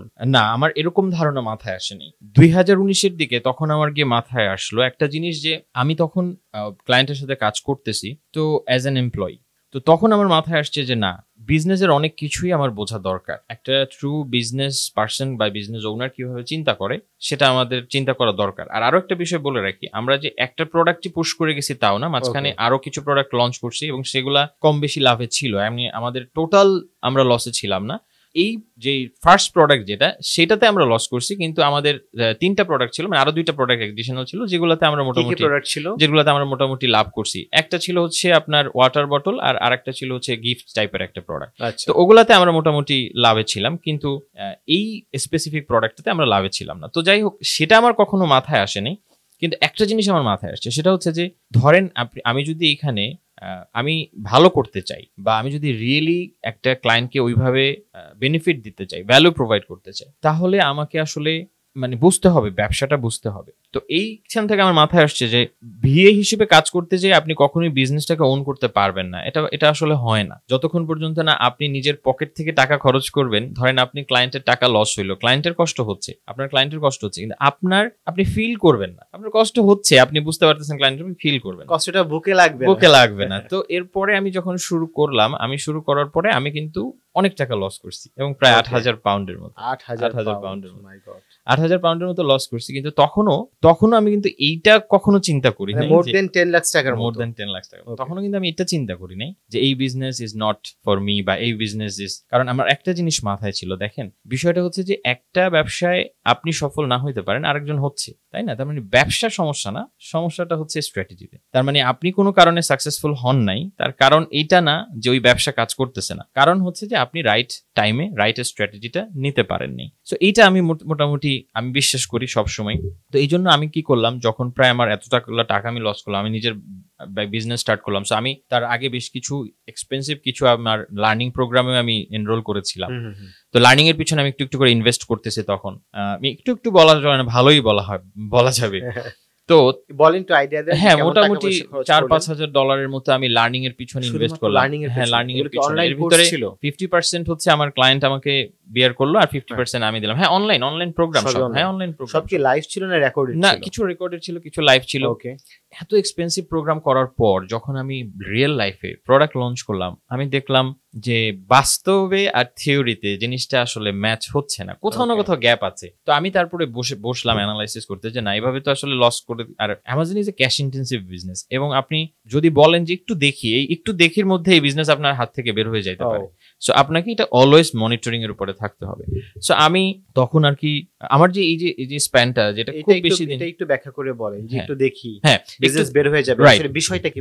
বিষয়টা বলতেছি। এখন মনে করেন যে এই আমার এক্সাম্পলটা দিলেই বুঝে যাবেন। তো আমি ব্যবসাটা শুরু করতে আমার যে এই টাকাটা লস হয়েছে, আমার মোটামুটি 5-4-5-6 এরকম, খুব বড় বেশি দিনের মধ্যে কিন্তু এত টাকা লস হয়নি। তো আমি প্রথমে করলাম কি, আমি প্রথমে আপনার মার্কেটিং বা বাজেটের হিসেবে ইনভেস্ট ট্রাই করলাম। তো মার্কেটিং বাজেটে আমি কি করলাম, প্রথমে অ্যাডভার্টাইজমেন্ট করলাম, অ্যামাজনের নিজস্ব অ্যাডভার্টাইজমেন্ট প্ল্যাটফর্ম আছে, সেখানে করলাম। তো সেখানে করার পরে আমি প্রথমে আমার যেই টার্গেট ছিল, যে আমি খুবই অ্যাগ্রেসিভ ওয়েতে আমার প্রোডাক্ট যেহেতু মোটামুটি আমি জানি মোটামুটি ভালো, ওইটা হচ্ছে কাইন্ড অফ অ্যাব রোলার, মানে হচ্ছে এক্সারসাইজ করার আর কি। তো এটা প্রোডাক্টটা যেহেতু মোটামুটি ভালো, আমি জানি যে এটা যদি একটু এক্সারসাইজ একটু যদি আমি অ্যাগ্রেসিভ ওয়েতে স্পেন্ড করি, মোটামুটি একটা ভালো মানে আমি রেজাল্ট আশা করতে পারি। কিন্তু ওই যেটা হয়, যে দেখলাম যে না, আমি তেমন কনভার্সন পাচ্ছি না, অর্থাৎ মানুষজন তেমন আগ্রহ দেখাচ্ছে না। তো ততদিনে আমি প্রায় $1,100-1,200 মতো আমার অ্যাডে খরচ হয়ে গেছে। বিনিময়ে আমি হয়তোবা খুব বড় জোর 8-10টার মতো সেল পাইছি। তো আমি ভাবলাম যে না, তাহলে খরচটা কমাই।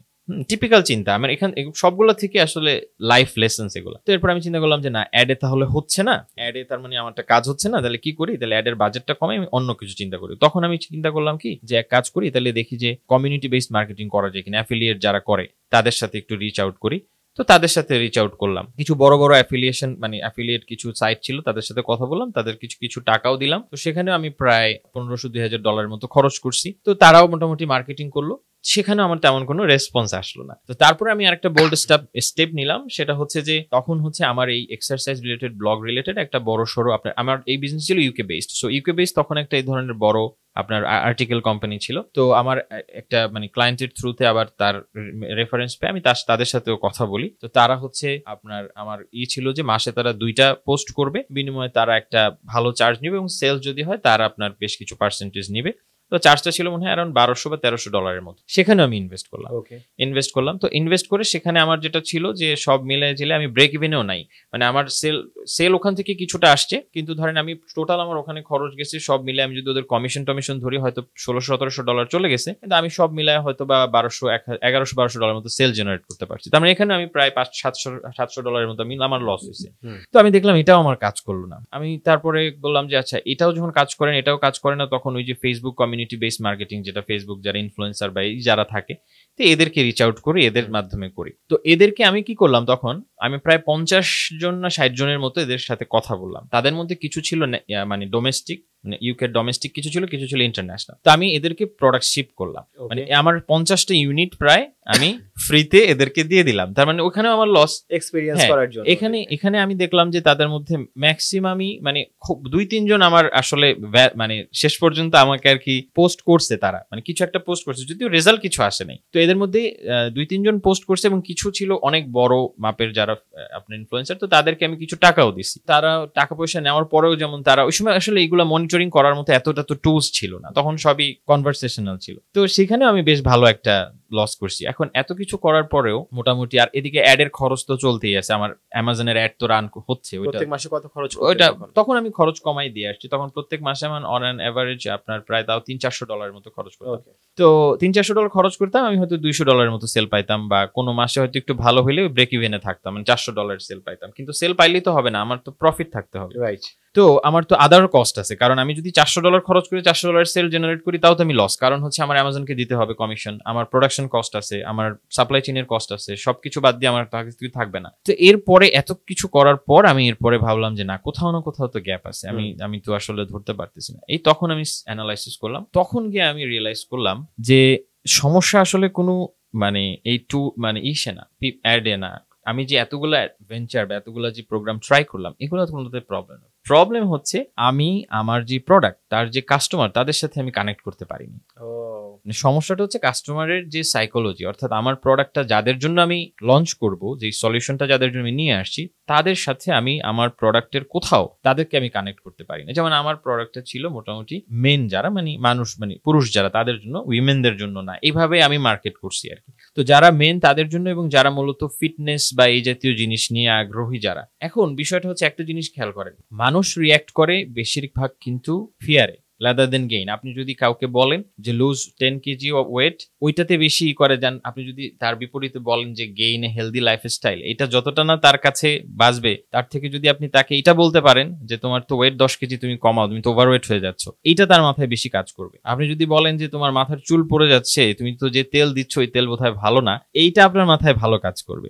হ্যাঁ, আপনি যদি বলেন যে এই তেল তোমার চুলকে সুস্থ রাখবে, ওইটা মাথায় কম কাজ করবে। তো এখন আমি চিন্তা করলাম যে তাহলে আমার যে কাস্টমার বেস, তো তারা তো ফিট থাকতে চায়।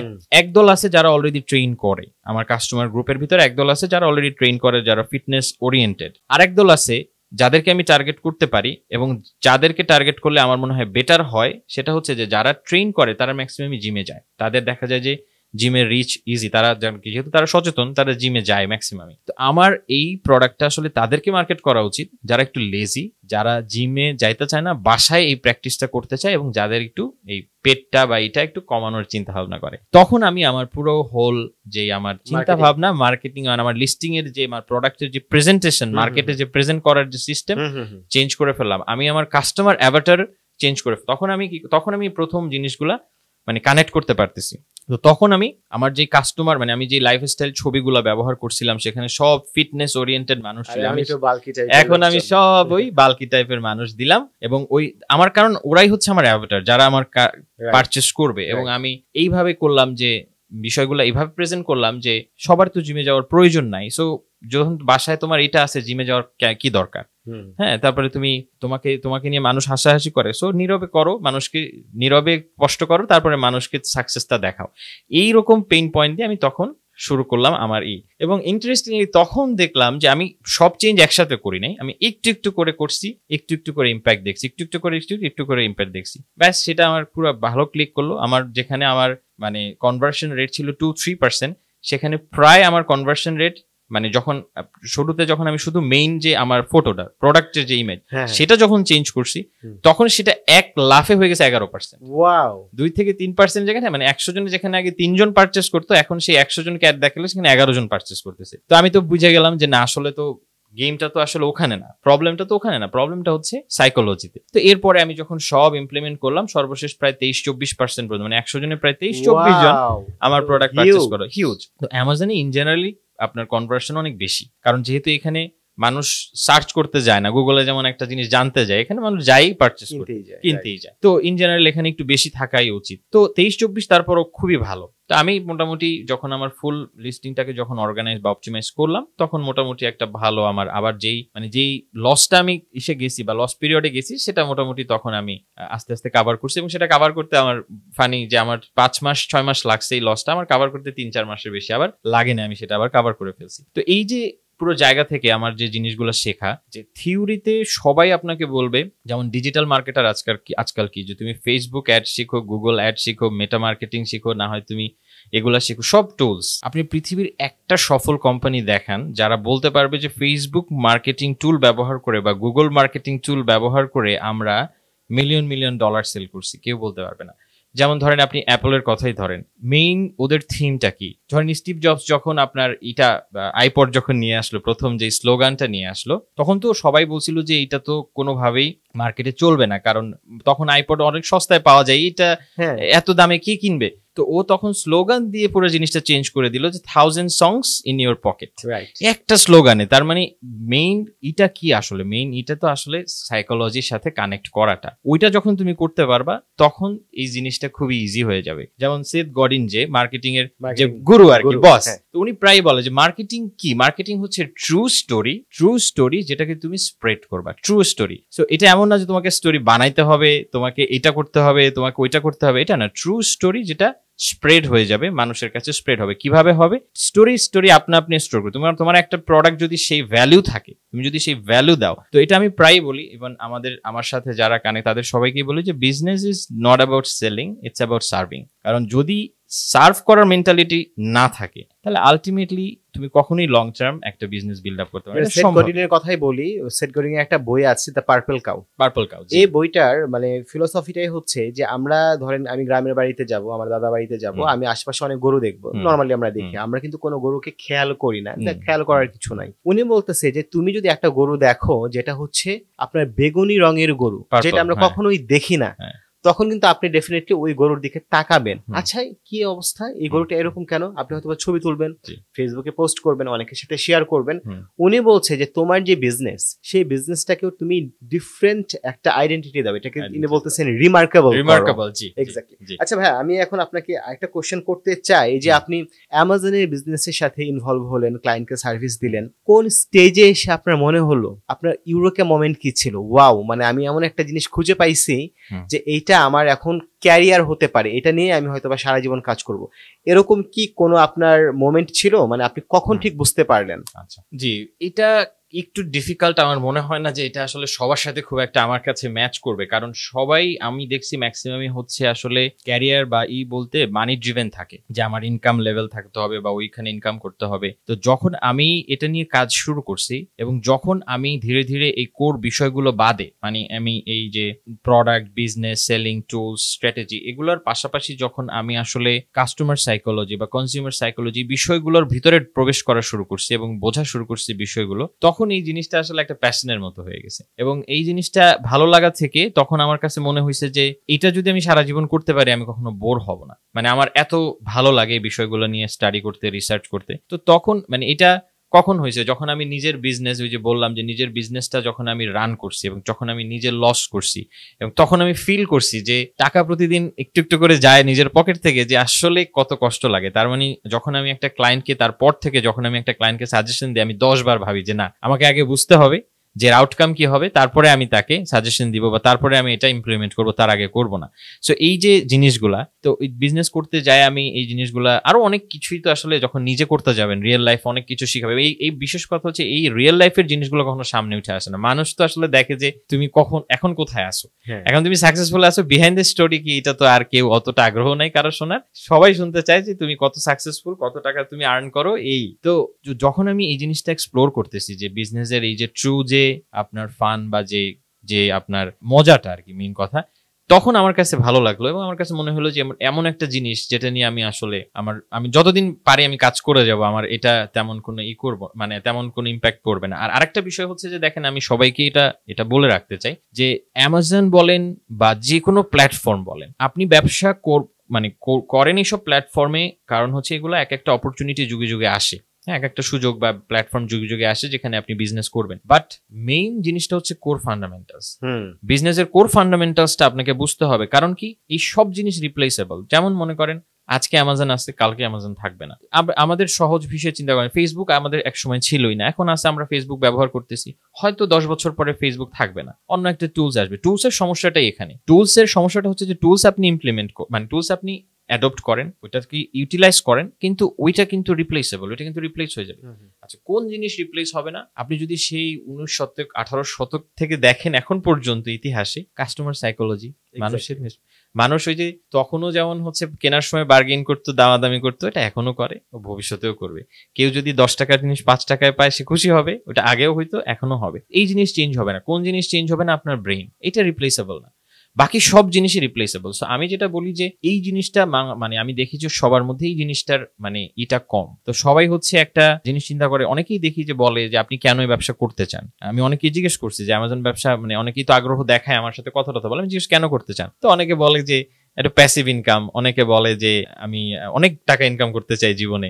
তো সবাই হচ্ছে মানি ড্রিভেন আর কি, একটা চিন্তা করে যে অনেক টাকা ইনকাম করবো, অনেক টাকা ইনকাম করবো। কিন্তু টাকা ইনকাম করা এটার আগে আপনাকে ভাবতে হবে যে কতটুকু আপনি সার্ভ করতে পারবেন। কারণ যদি আপনি সার্ভ না করতে পারেন, আগেই যদি আপনি এক্সপেক্ট করেন, বিশ্বাস করেন এটা কাজে আসবে না। এটা একদম লাইফ থেকে শেখা যে যখন আপনি ট্রু ভ্যালু দিতে পারবেন না, কারণ কি যখন মানি ড্রিভেন থাকে তখন সমস্যাটা দেখেন। আমার এক ক্লায়েন্ট ছিল, সে হচ্ছে এরকম মানি ড্রিভেন।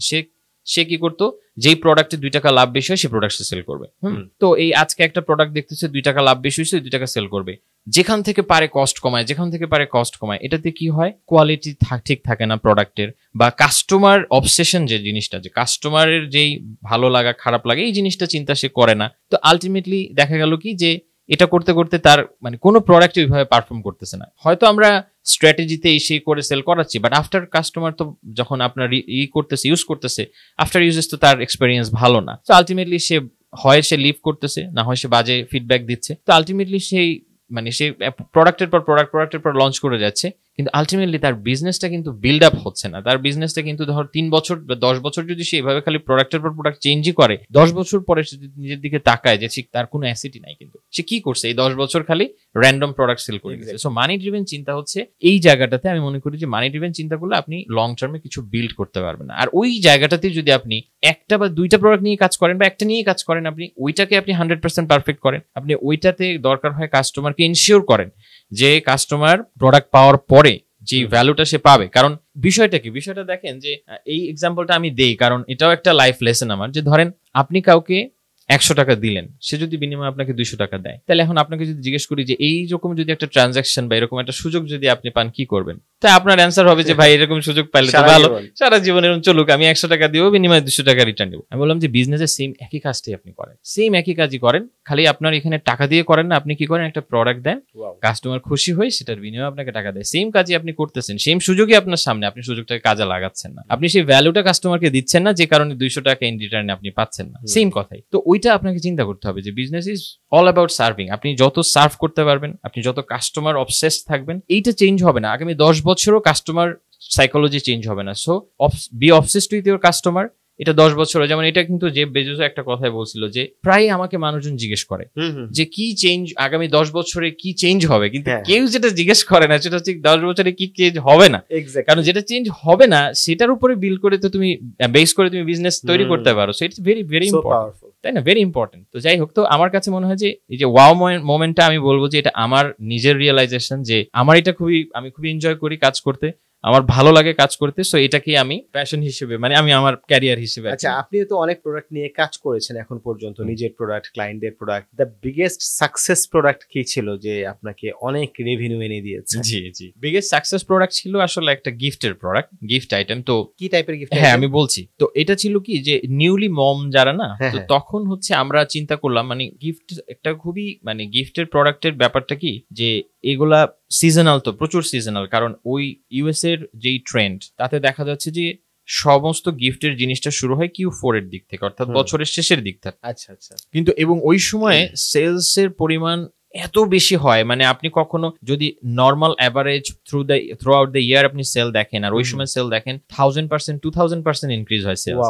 মানে ওই সময় একটা ক্রেজি ডিমান্ড থাকে। তো আমরা তখন হচ্ছে এর আগে আমরা ওই ক্লায়েন্টেরই বেশ কিছু গিফটের আইডিয়া নিয়ে কাজ করছি, যে নর্মাল গিফট, যেমন কোনো একটা ডেকোরেশনের আইটেম বা কোনো একটা শোপিস আইটেম বা এই জাতীয় কিছু। তো হঠাৎ করে কাজ করতে করতে হঠাৎ করে আমরা একটা মিটিং এ ছিলাম, মানে একটা ব্রেইনস্টর্মিং সেশনে ছিলাম। তো করতে করতে হঠাৎ করে ওই ক্লায়েন্ট বললো ইউনিক একটা কিছু চিন্তা করো, মানে এরকম র্যান্ডম গিফট তো করতে করতে ভালো লাগতেছে না, ইউনিক একটা কিছু চিন্তা করো। তো এই সেশনে আমরা অনেক ভাবলাম কি করা যায়, মানে কোনোভাবে আইডিয়া আসতেছে না যে গিফটে আর কি করা যায়। কেউ বলে এটা করা যায়, ওইটা করা যায়, এই করা যায়, সেই করা যায়। তো হঠাৎ করে আমাদের ওইখানে আরেকজন টিম মেম্বার ছিল, উনি বলল যে এক কাজ করা যায়, আমরা কোনো স্পেসিফিক কাস্টমার ধরে গিফট তৈরি করতে পারি। হ্যাঁ, স্পেসিফিক কাস্টমার কিরকম, যে মনে করেন অমুক প্রফেশনে আছে, তার জন্য শুধুমাত্র এই গিফটটা হবে। হ্যাঁ, যে কোনো একটা স্পেসিফিক প্রফেশন। তো সে শুরুতেই যেটা বললো সেটা হচ্ছে যে ডক্টর যারা, মানে ইউএসএ তে যারা ডক্টর বা এই জাতীয়, তো কারা এর মানে এর আপনার হবে, কারা এন্ড ইউজার কারা হবে। ডক্টরদের জন্য যেহেতু গিফট করা হবে সেহেতু কিডস যারা বাচ্চা কাচ্চা থাকবে তারা হবে মূলত, যে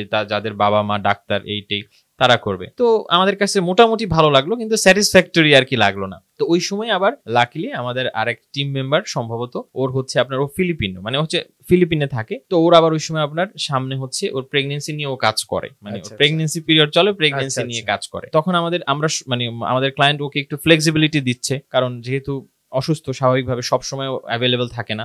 তো আমরা মোটামুটি এভাবে করে কাজ করতেছি। তো ওই প্রেগনেন্সি ইস্যুতে আমাদের মাথায় ওই আইডিয়াটা আসলো একদিন ওই মিটিং এ রাতের বেলা, যে প্রেগনেন্সি ইস্যুটা যখন সামনে আসলো, ওকে জিজ্ঞেস করা হলো কি কেমন আসো, তখন হঠাৎ করে মাথায় আসলো, আমাদের ক্লায়েন্টের মাথায় আসলো যে আচ্ছা কাজ করো, যারা নিউলি মম যারা, মানে ও তো আমাদের স্টেফানি, তো ও তো নতুন মম হবে, সো কাজ করা যায় নিউলি মম যারা, তাদের জন্য একটা গিফট প্যাক লঞ্চ করা যায়।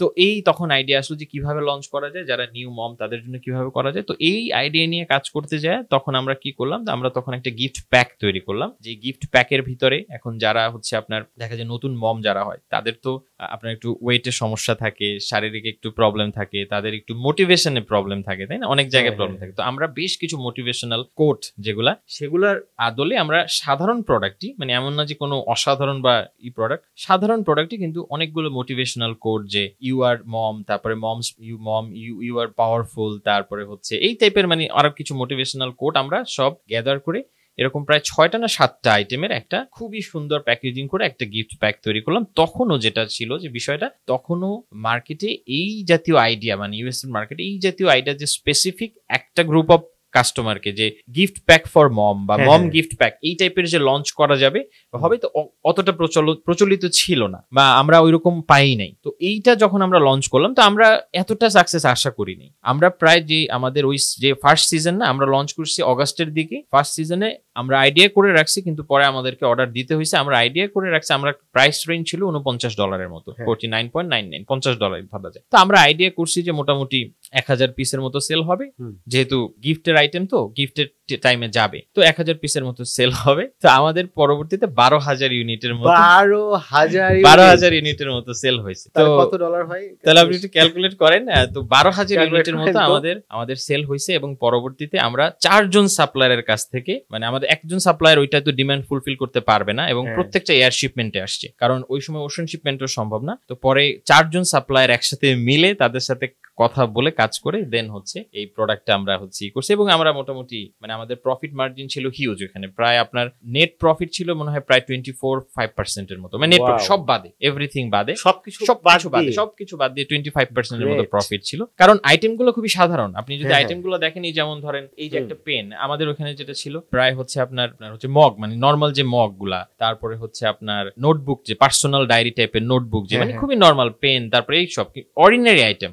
কেন দিছিলাম নোটবুকটা, কারণ হচ্ছে যে যারা নিউলি মম তাদের তো একটা ফ্রাস্ট্রেশন থাকে, সো ওই কোডটা ছিল এরকম যে can I B your personal assistant. হ্যাঁ, তো ওইটার মধ্যে সে আপনার হচ্ছে তার ফ্রাস্ট্রেশন গুলো লিখে রাখবে, তো ওই পেজে আবার কিছু কোড ছিল, তো এইভাবে ডিজাইন করছিলাম। তারপরে একটা মগ ছিল, মানে নর্মাল একটা মগ, যে মগের মধ্যে লেখা ছিল যে mom you are too powerful, মানে খুবই অর্ডিনারি আইটেমে তেমন কোনো নাই, কিন্তু বিষয়টা আমরা কোথায় করছি, বিষয়টা করছি সাইকোলজিতে, বিষয়টা করছি মার্কেটিং এ। কারণ আমাদের যে মোটামুটি ক্যাম্পেইন গুলো ছিল সবগুলাই ছিল এই নিউলি মমরা যে ডিপ্রেশনে থাকে না, ওই ডিপ্রেশন কেন্দ্রিক। তো এটাও মানে একটা আপনি দেখবেন যে মানে এটা খুবই পাওয়ারফুল একটা আপনার হচ্ছে মার্কেটিং ওয়েপন, যে যখনই আপনি মানুষকে তার পেইন পয়েন্টে আঘাত করতে পারবেন, হ্যাঁ, তখনই দেখবেন যে এটা অটোমেটিক্যালি তার সাথে কানেক্টেড হয়ে যাবে। কারণ নিউলি মমদের আমরা আমাদের মডেল যারা ছিল, মানে ইনফ্লুয়েন্সার, আমরা কিছু করছিলাম, কোলাবোরেট করছিলাম আমাদের ফটোশুটের জন্য। তো এইরকম যাতে দেখা যায়, বা আমরা অনেক স্ট্রাগল করছি জাস্ট পারফেক্ট করার জন্য জিনিসটাকে, ফটোশুটটাকে পারফেক্ট করার জন্য, যাতে একেবারে একজন নিউলি মম যখন হয় তার যে বিধ্বস্ত অবস্থা থাকে, চেহারা থাকে, বা তার যে মুড থাকে,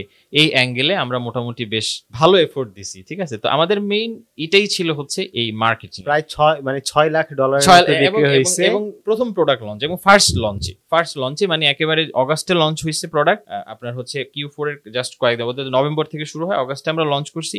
একদম আমাদের আইডিয়া ছিল একদম সত্যি কথা 1000 ইউনিটের মতো সেল হবে, আমরা ওকে, মানে প্রায় হচ্ছে আপনার 6-7 কোটি টাকার মতো হচ্ছে, 6-7 কোটি টাকার মতো, অল্প কয়েকদিনে, মানে আমাদের ডিসেম্বর, জানুয়ারি পর্যন্ত, মোটামুটি জানুয়ারি 15 পর্যন্ত আমাদের এই ভলিউম গেছে আর কি, যা আমরা অর্ডার করছি সব চলে গেছে। 25% যদি মার্জিন থাকে তাহলে তো আপনার নেট প্রফিটে হইছে কমপক্ষে 1.5 কোটি টাকার মতো। হিউজ, এটা হিউজ। কারণ এই আইটেমগুলো সোর্স করতে আমাদের খরচ হয় না। এবং মজার কথা হচ্ছে যে এই বিষয়গুলো কি, যে এই যে আপনার একটা কফি মগ, তারপরে মানে একটা নর্মাল মগ, তারপরে এই পেন, এগুলো সবই হচ্ছে 30 সেন্ট 50 সেন্ট এরকম করে। আমাদের মেইন প্যাকেজিং এ খরচটা ছিল বেশি, আমাদের টোটাল কালেকটিভ যে আইটেম সেটার থেকে আমাদের প্যাকেজিং এ বরঞ্চ খরচ বেশি হয়েছে। সব মিলে আমাদের এই পুরো গিফট প্যাকটা রেডি করতে আমার মনে হয় $4 সামথিং সেন্ট পড়ছে আর কি, মানে প্যাকেজিং সহ $4 সামথিং সেন্ট। তো সেটাকে আমরা বিক্রি করছি তো $50।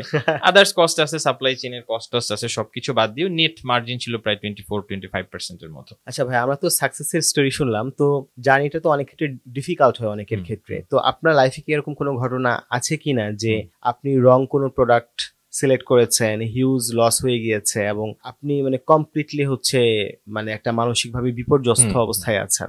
যদি হয়ে থাকে, এই অবস্থা থেকে আপনি কিভাবে বের হয়ে আসছেন? আমার নিজের ক্ষেত্রে তো আমি একটা বড়সড় ধাক্কার কথা অলরেডি বললাম, যে প্রায় 8,000 পাউন্ডের মতো আমার লস হয়েছে, এবং সেখান থেকে আমি মোটামুটি বের হয়ে আসছি। আর ক্লায়েন্টের ক্ষেত্রে যদি আমি বলি, এটা আমি পাবলিকলিও বলছি, আমার যারা সাথে শিখতে আসে তাদেরকেও বলছি, যে আমার যদি সফলতা এবং ব্যর্থতা এটা যদি আমি রেশিও করি, তাহলে আমার 55% ফেলিয়ার, 45% আমার সাকসেস রেশিও। কারণ আমি প্রচুর ফেল করছি। যখন আমার যেই ক্লায়েন্টের সাথে আমি দীর্ঘদিন কাজ করি, ওর সাথে তুমি একসাথে শুরু করছি, সো ওর একটা কাইন্ড অফ ফ্যামিলির মতোই আমরা কাজ করছি বা করতেছি, এখন বিল্ড আপ হয়ে গেছে। কিন্তু আদার্স অনেক ক্লায়েন্টের সাথে কাজ করছি, যাদের সাথে কাজ করতে গিয়ে আমি অপমানিত হয়েছি। কারণ হচ্ছে কি, যে এটা তো রিয়েল টাকা সে ইনভেস্ট করতেছে, সো এটা তো আসলে স্বাভাবিক, বিজনেস পার্সপেক্টিভে তো সে কোনোভাবেই এটা মানতে পারবে না। তো এরকম বিগেস্ট লস তো আসলে ওইভাবে বলা যায় না, অনেক আছে, উদাহরণ অনেক আছে। যেমন একবার এক ক্লায়েন্টের ক্ষেত্রে সে আমাকে বলছিল এই প্রশ্নটা, মানে সে আসছিল আমার কাছে।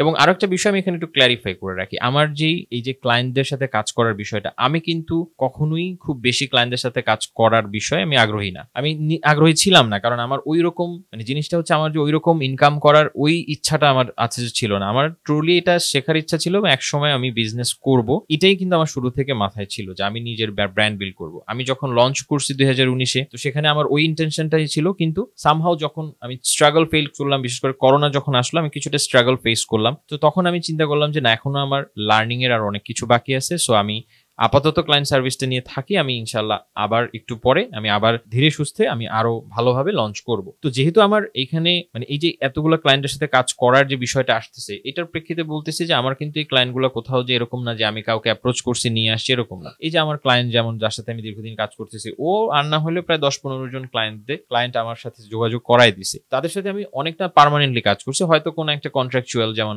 আমার এই প্রবলেমটা আছে, তুমি এটার ব্যাপারে তুমি একটু পরিকল্পনা করে দাও বা স্ট্র্যাটেজি ঠিক করে দাও, এরকম কাজ করছি বেশিরভাগই। তো সব ক্লায়েন্টই আমার এদের থ্রুতে, মানে একজন আমার সাথে কাজ করছে, সে হয়তো আরেকজনকে রেকমেন্ড করছে।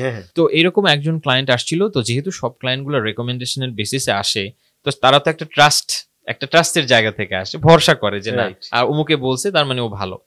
তো ওই ক্লায়েন্ট আমার কাছে এসে বলছিল যে আমার যে প্রোডাক্ট লাইন এই বর্তমান অবস্থা, তো তুমি এটার মানে হচ্ছে কি করতে পারবা। তো ওর প্রোডাক্ট লাইনটা হচ্ছে আপনার ছিল কনজিউমার টাইপ, মানে কমোডিটি টাইপের প্রোডাক্ট, যেটা হচ্ছে আপনার রেগুলার যে ক্লিনিং টুলস এগুলা, মানে ঘরটর পরিষ্কার করার যা যা থাকে, ব্রাশ ট্রাশ এগুলা। তো আমি তখন ওর অ্যাকাউন্ট অডিট করলাম। অ্যাকাউন্ট অডিট করার পর তো আমার কাছে মনে হইলো ওই সময় ডেটা দেখার পরে বা মেট্রিক্স দেখার পরে যে ওর ভালো গ্রোথের একটা সুযোগ আছে। কমোডিটি টাইপের প্রোডাক্টে স্কেল করার সুযোগ সারা জীবনই থাকে, কারণ মানুষ কমোডিটি এমনিই কিনবে, কিন্তু সমস্যা হচ্ছে ডিফারেন্সিয়েশনের জায়গাটা থাকে না, মানে সবাই সেম এক, সো প্রাইসিং কম্পিটিশন চলেই আসে। তারপরও আমি জিনিসটা দেখলাম যে না, ওর এইখানে স্কেল করার সুযোগ আছে। তো আমার ওই রিসার্চ বা আমার এই অবজারভেশনটা আমার রং ছিল, এটা ভুল ছিল, কিন্তু ও আমাকে কিন্তু সাবধান করছিল যে তুমি আমাকে এতটুকু বলো যে should I invest more or should I not. তো আমি কিন্তু ওকে বলছি যে না, তুমি আরো ইনভেস্ট করো, আমার মনে হয় যে তোমার একটা ভালো মানে সুযোগ আছে। সো আমরা প্রায় 2 মাস চেষ্টা করি, প্রায় $6,000 মতো, কাইন্ড অফ $6,000 ধরে নিই, রাফলি $6,000 মতো আমরা আরো মার্কেটিং ক্যাম্পেইনে, শুধু অ্যামাজন অ্যাড না, বিভিন্ন ভাবে আদার্স মার্কেটিং ক্যাম্পেইনেও আমরা খরচ করি। তো খরচ করার পরে আসলে ওইভাবে আমরা রেজাল্ট পাইনি, ধারে কাছেও পাইনি আসলে, কারণ ওইখানে অনেক এস্টাবলিশ ব্র্যান্ড ছিল, তারপরে যা ম্যানুফ্যাকচারারও সেল করতেছে, এটা একটা পুরোপুরি প্রাইস ড্রিভেন প্রোডাক্ট। আমার ওইখানে বিষয়টা হচ্ছে কি, আমি 40-60 মানে এরকম ছিল যখন আমি অ্যানালাইসিসটা করছি, আমি 60% নিশ্চিত ছিলাম যে মোটামুটি যদি আমি কিছু অ্যাঙ্গেল নিয়ে কাজ করতে পারি, মার্কেটিং কিছু পার্সপেক্টিভে কাজ করতে পারি, আমি ভালো করতে পারবো। কিন্তু দেখা গেল যে বাস্তবে আসলে আর সেটা হয়নি। তো প্রায় $6,000 মতো আর কি লস হয়েছে। পরবর্তীতেও আসলে খুবই মানে ইনসাল্টই করছে আমাকে এক প্রকার, যে এটা তুমি আসলে ঠিক করো নাই, তোমার বলা উচিত ছিল আমাকে, তুমি না পারলে বলতা, বা আমার এতগুলো টাকা লস করানো আমার, তাহলে আমি এই $6,000 আমি দরকার নতুন প্রোডাক্টের পিছনে ইনভেস্ট করতাম। ভ্যালিড কথা, যে আসলেই তো তাই। তো এরকম অনেক স্টোরি আছে, অনেক, মানে একটা দুইটা না, প্রচুর স্টোরি আছে। আচ্ছা, সাপ্লাইয়ের সাথে তো অনেক ক্ষেত্রে হচ্ছে আপনার ডিজাস্টার হয়, তাই না?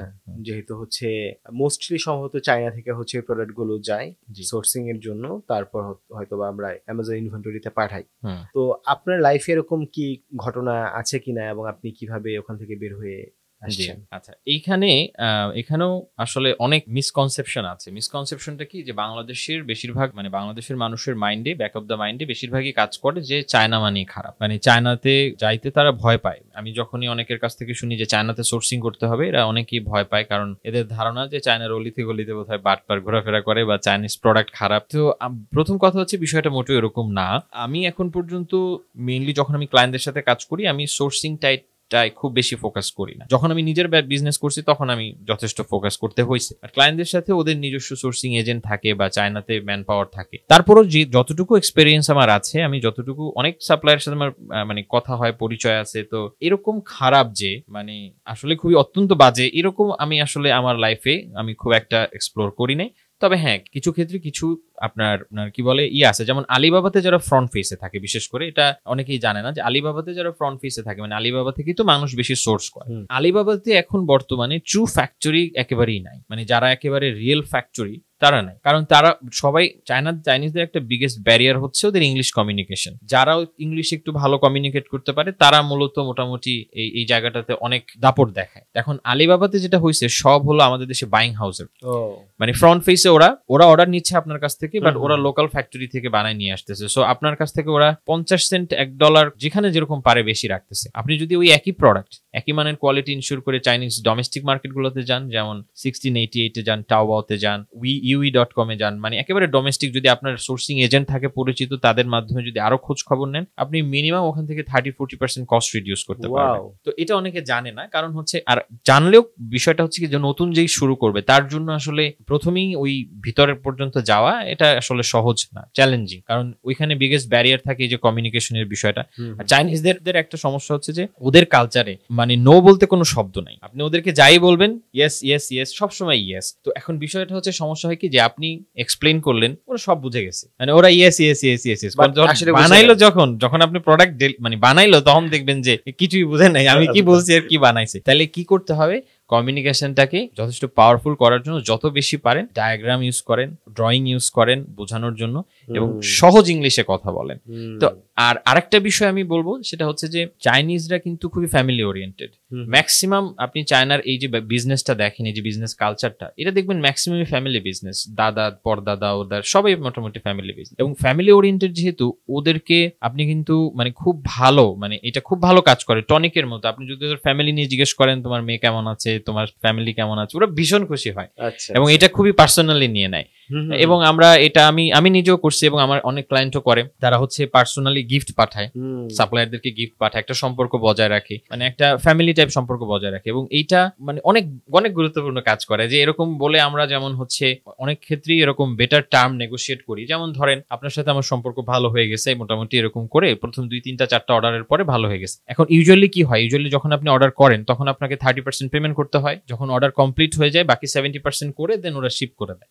তো আমরা যেটা করি এরপরে আস্তে আস্তে যখন একটু পরিচিত হয়ে যায় আমরা বলি যে ঠিক আছে তাহলে কাজ করো 50% নাও, বাকি 50% সেল করার পর দেবো। তো এটা যেমন বাংলাদেশে লোকালি পসিবল, যেমন বাংলাদেশের কিন্তু নর্মাল বিজনেস ওনারা তাই করে। যেমন ধরেন আজকে 2 লাখ টাকার মাল নিল, এই 2 দিন পরে যখন আসে ওরে 50,000 টাকা দিয়ে বলে আরো 2 লাখ টাকার মাল দিয়ে যায়, এভাবে করে চলে। তো এই চায়নার ক্ষেত্রে এই ডিলটা আপনি নিতে পারবেন। এটা যখন আপনি নিতে পারবেন এইটা কিন্তু আপনার প্রফিট মার্জিন বা ক্যাশ ফ্লোতে খুব ভালো একটা ইম্প্যাক্ট মানে রাখতে পারে। কারণ কি, যতদিন পর্যন্ত আপনার মনে করেন যে পরিমাণ ইনভেন্টরিতে আপনি ইনভেস্ট করছেন ততদিন পর্যন্ত আপনার ক্যাশটা তো টাইড আপ। ক্যাশ যতদিন ফ্রি না হচ্ছে, আপনার প্রফিট থাকুক আর যাই থাকুক, আপনি কিন্তু সেই টাকা আর ইনভেস্ট করতে পারতেছেন, সেই টাকা কাইন্ড অফ আটকায় রয়েছে এক জায়গায়। সো আপনি যদি এই ধরনের টার্ম গুলা ওদের সাথে নেগোশিয়েট করতে পারেন, ইভেন এরকমও কিছু কিছু ক্ষেত্রে পসিবল যাদের সাথে ভালো সম্পর্ক, এরা তোমার অর্ডার দিয়ে দেয়, দেন হচ্ছে 1 মাস পরে মানে সেল করে, 1 মাস পরে অ্যামাজন থেকে টাকা পাওয়ার পর তারপরে সে টাকা দেয়, এভাবে ডিল নেগোশিয়েট করে। তো এটা করা সম্ভব। তো এই কালচারটা আর কি বুঝতে হবে, এবং ওরা খুবই ফ্রেন্ডলি। তবে হ্যাঁ, কিছু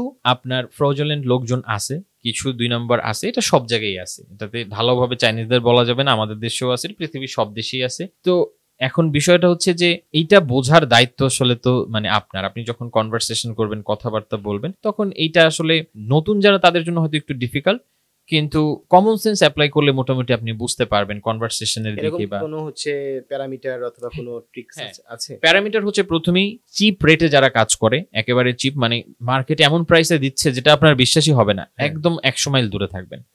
কারণ এই যে চিপ রেটে আপনি যাচ্ছেন না, এই আপনাকে যেই রেটে আপনাকে এখন দেখাচ্ছে যে তার 4 গুণ রেট আপনার কাছ থেকে আদায় করবে। কিভাবে? হয় আপনার প্রোডাক্ট হারায় ফেলবে, আপনি যোগাযোগ করে খোঁজ পাবেন না, এমন একটা দশা করবে, তখন আপনি পারলে আরো $10,000 দিবেন, বলবেন তা আমার প্রোডাক্ট দেই, মানে এরকম অবস্থা করে নিয়ে ছেড়ে দিবে। সো চিপ রেটে যারা কাজ করে, মার্কেট প্লেসের দেখতেছেন এক প্রাইস, বা সবাই বলতেছে মোটামুটি এক ধরনের প্রাইস, একজন এসে বলতেছে যে না এততে পারবো আমি, তাহলে বুঝতে হবে যে এখানে ভেজাল আছে, এটা করা যাবে না। ট্রাস্টওয়ার্দি যদি না, অর্থাৎ কোনো রেফারেন্সে যদি না আসে, ভুলেও সেখানে কাজ করা যাবে। আর আরেকটা হচ্ছে অনেক হাই প্রাইস যারা ডিমান্ড করে। আপনি যখন এখন আমাদের দেশে অনেকে যেটা যখন সোর্সিং করতে যায়, বা নতুনরা যখন সোর্সিং করতে যায়, এরা যেটা করে, এরা একজনের সাথে কথা বলে বা 2 জনের সাথে কথা বলে দেন ডিসিশন নেয়। উচিত হচ্ছে মিনিমাম 8-10 জন সাপ্লায়ারের সাথে কথা বলা, বা তারও বেশি, যতজন বেশি পারেন তাদের সাথে কথা বলা, তাদের কাছ থেকে কোটেশন নেওয়া, তাদেরকে অফিসিয়াল ওয়েতে এই কনভারসেশনটা একটা প্রফেশনালিজম মেইনটেইন করা, দেন সবার কাছ থেকে একটা কোট নেয়ার পর আমরা একটা আইডিয়া হয়ে যাবে যে এই প্রোডাক্টে আসলে কি কি লাগে। হয়তো অনেক কিছু আপনি জানেনও না এই প্রোডাক্টের ব্যাপারে, কিন্তু ওই যে কনভারসেশনের না অনেক নতুন আইডিয়া আপনি হয়ে যাবে যে এই প্রোডাক্টে এই ম্যাটেরিয়াল লাগে, এই প্রোডাক্ট যদি আমি এভাবে বানাতে যাই এটা করতে হবে, বা এই সার্টিফিকেট লাগতে পারে, আপনার অনেক আইডিয়া হয়ে যাবে। সো এই পুরো একটা মোটামুটি যখন আপনার আইডিয়া হয়ে যাবে, তখন আপনি আরো বেটার ওয়েতে নেগোশিয়েট করতে পারবেন। তখন আপনি যাকেই চুজ করেন, কিংবা দেখা গেল আপনি 10-15 জনের সাথে কথা বলে এদের কারোর সাথেই গেলেন না, কিন্তু আপনি প্রপার একটা আইডিয়া পাইলেন, এই আইডিয়া নিয়ে দেন আপনি অন্য কারোর সাথে গেলেন, কারণ সাপ্লায়ারের অভাব নেই, প্রচুর সাপ্লায়ার। সো বেটার মানে বিষয়টা হচ্ছে যে আপনার এই বিষয়গুলোতে একটু মানে নলেজ নলেজ লাগবে, একটু কমন সেন্স ইউজ করতে হবে। তবে ম্যাসাকার একদম যে হয় না তা না।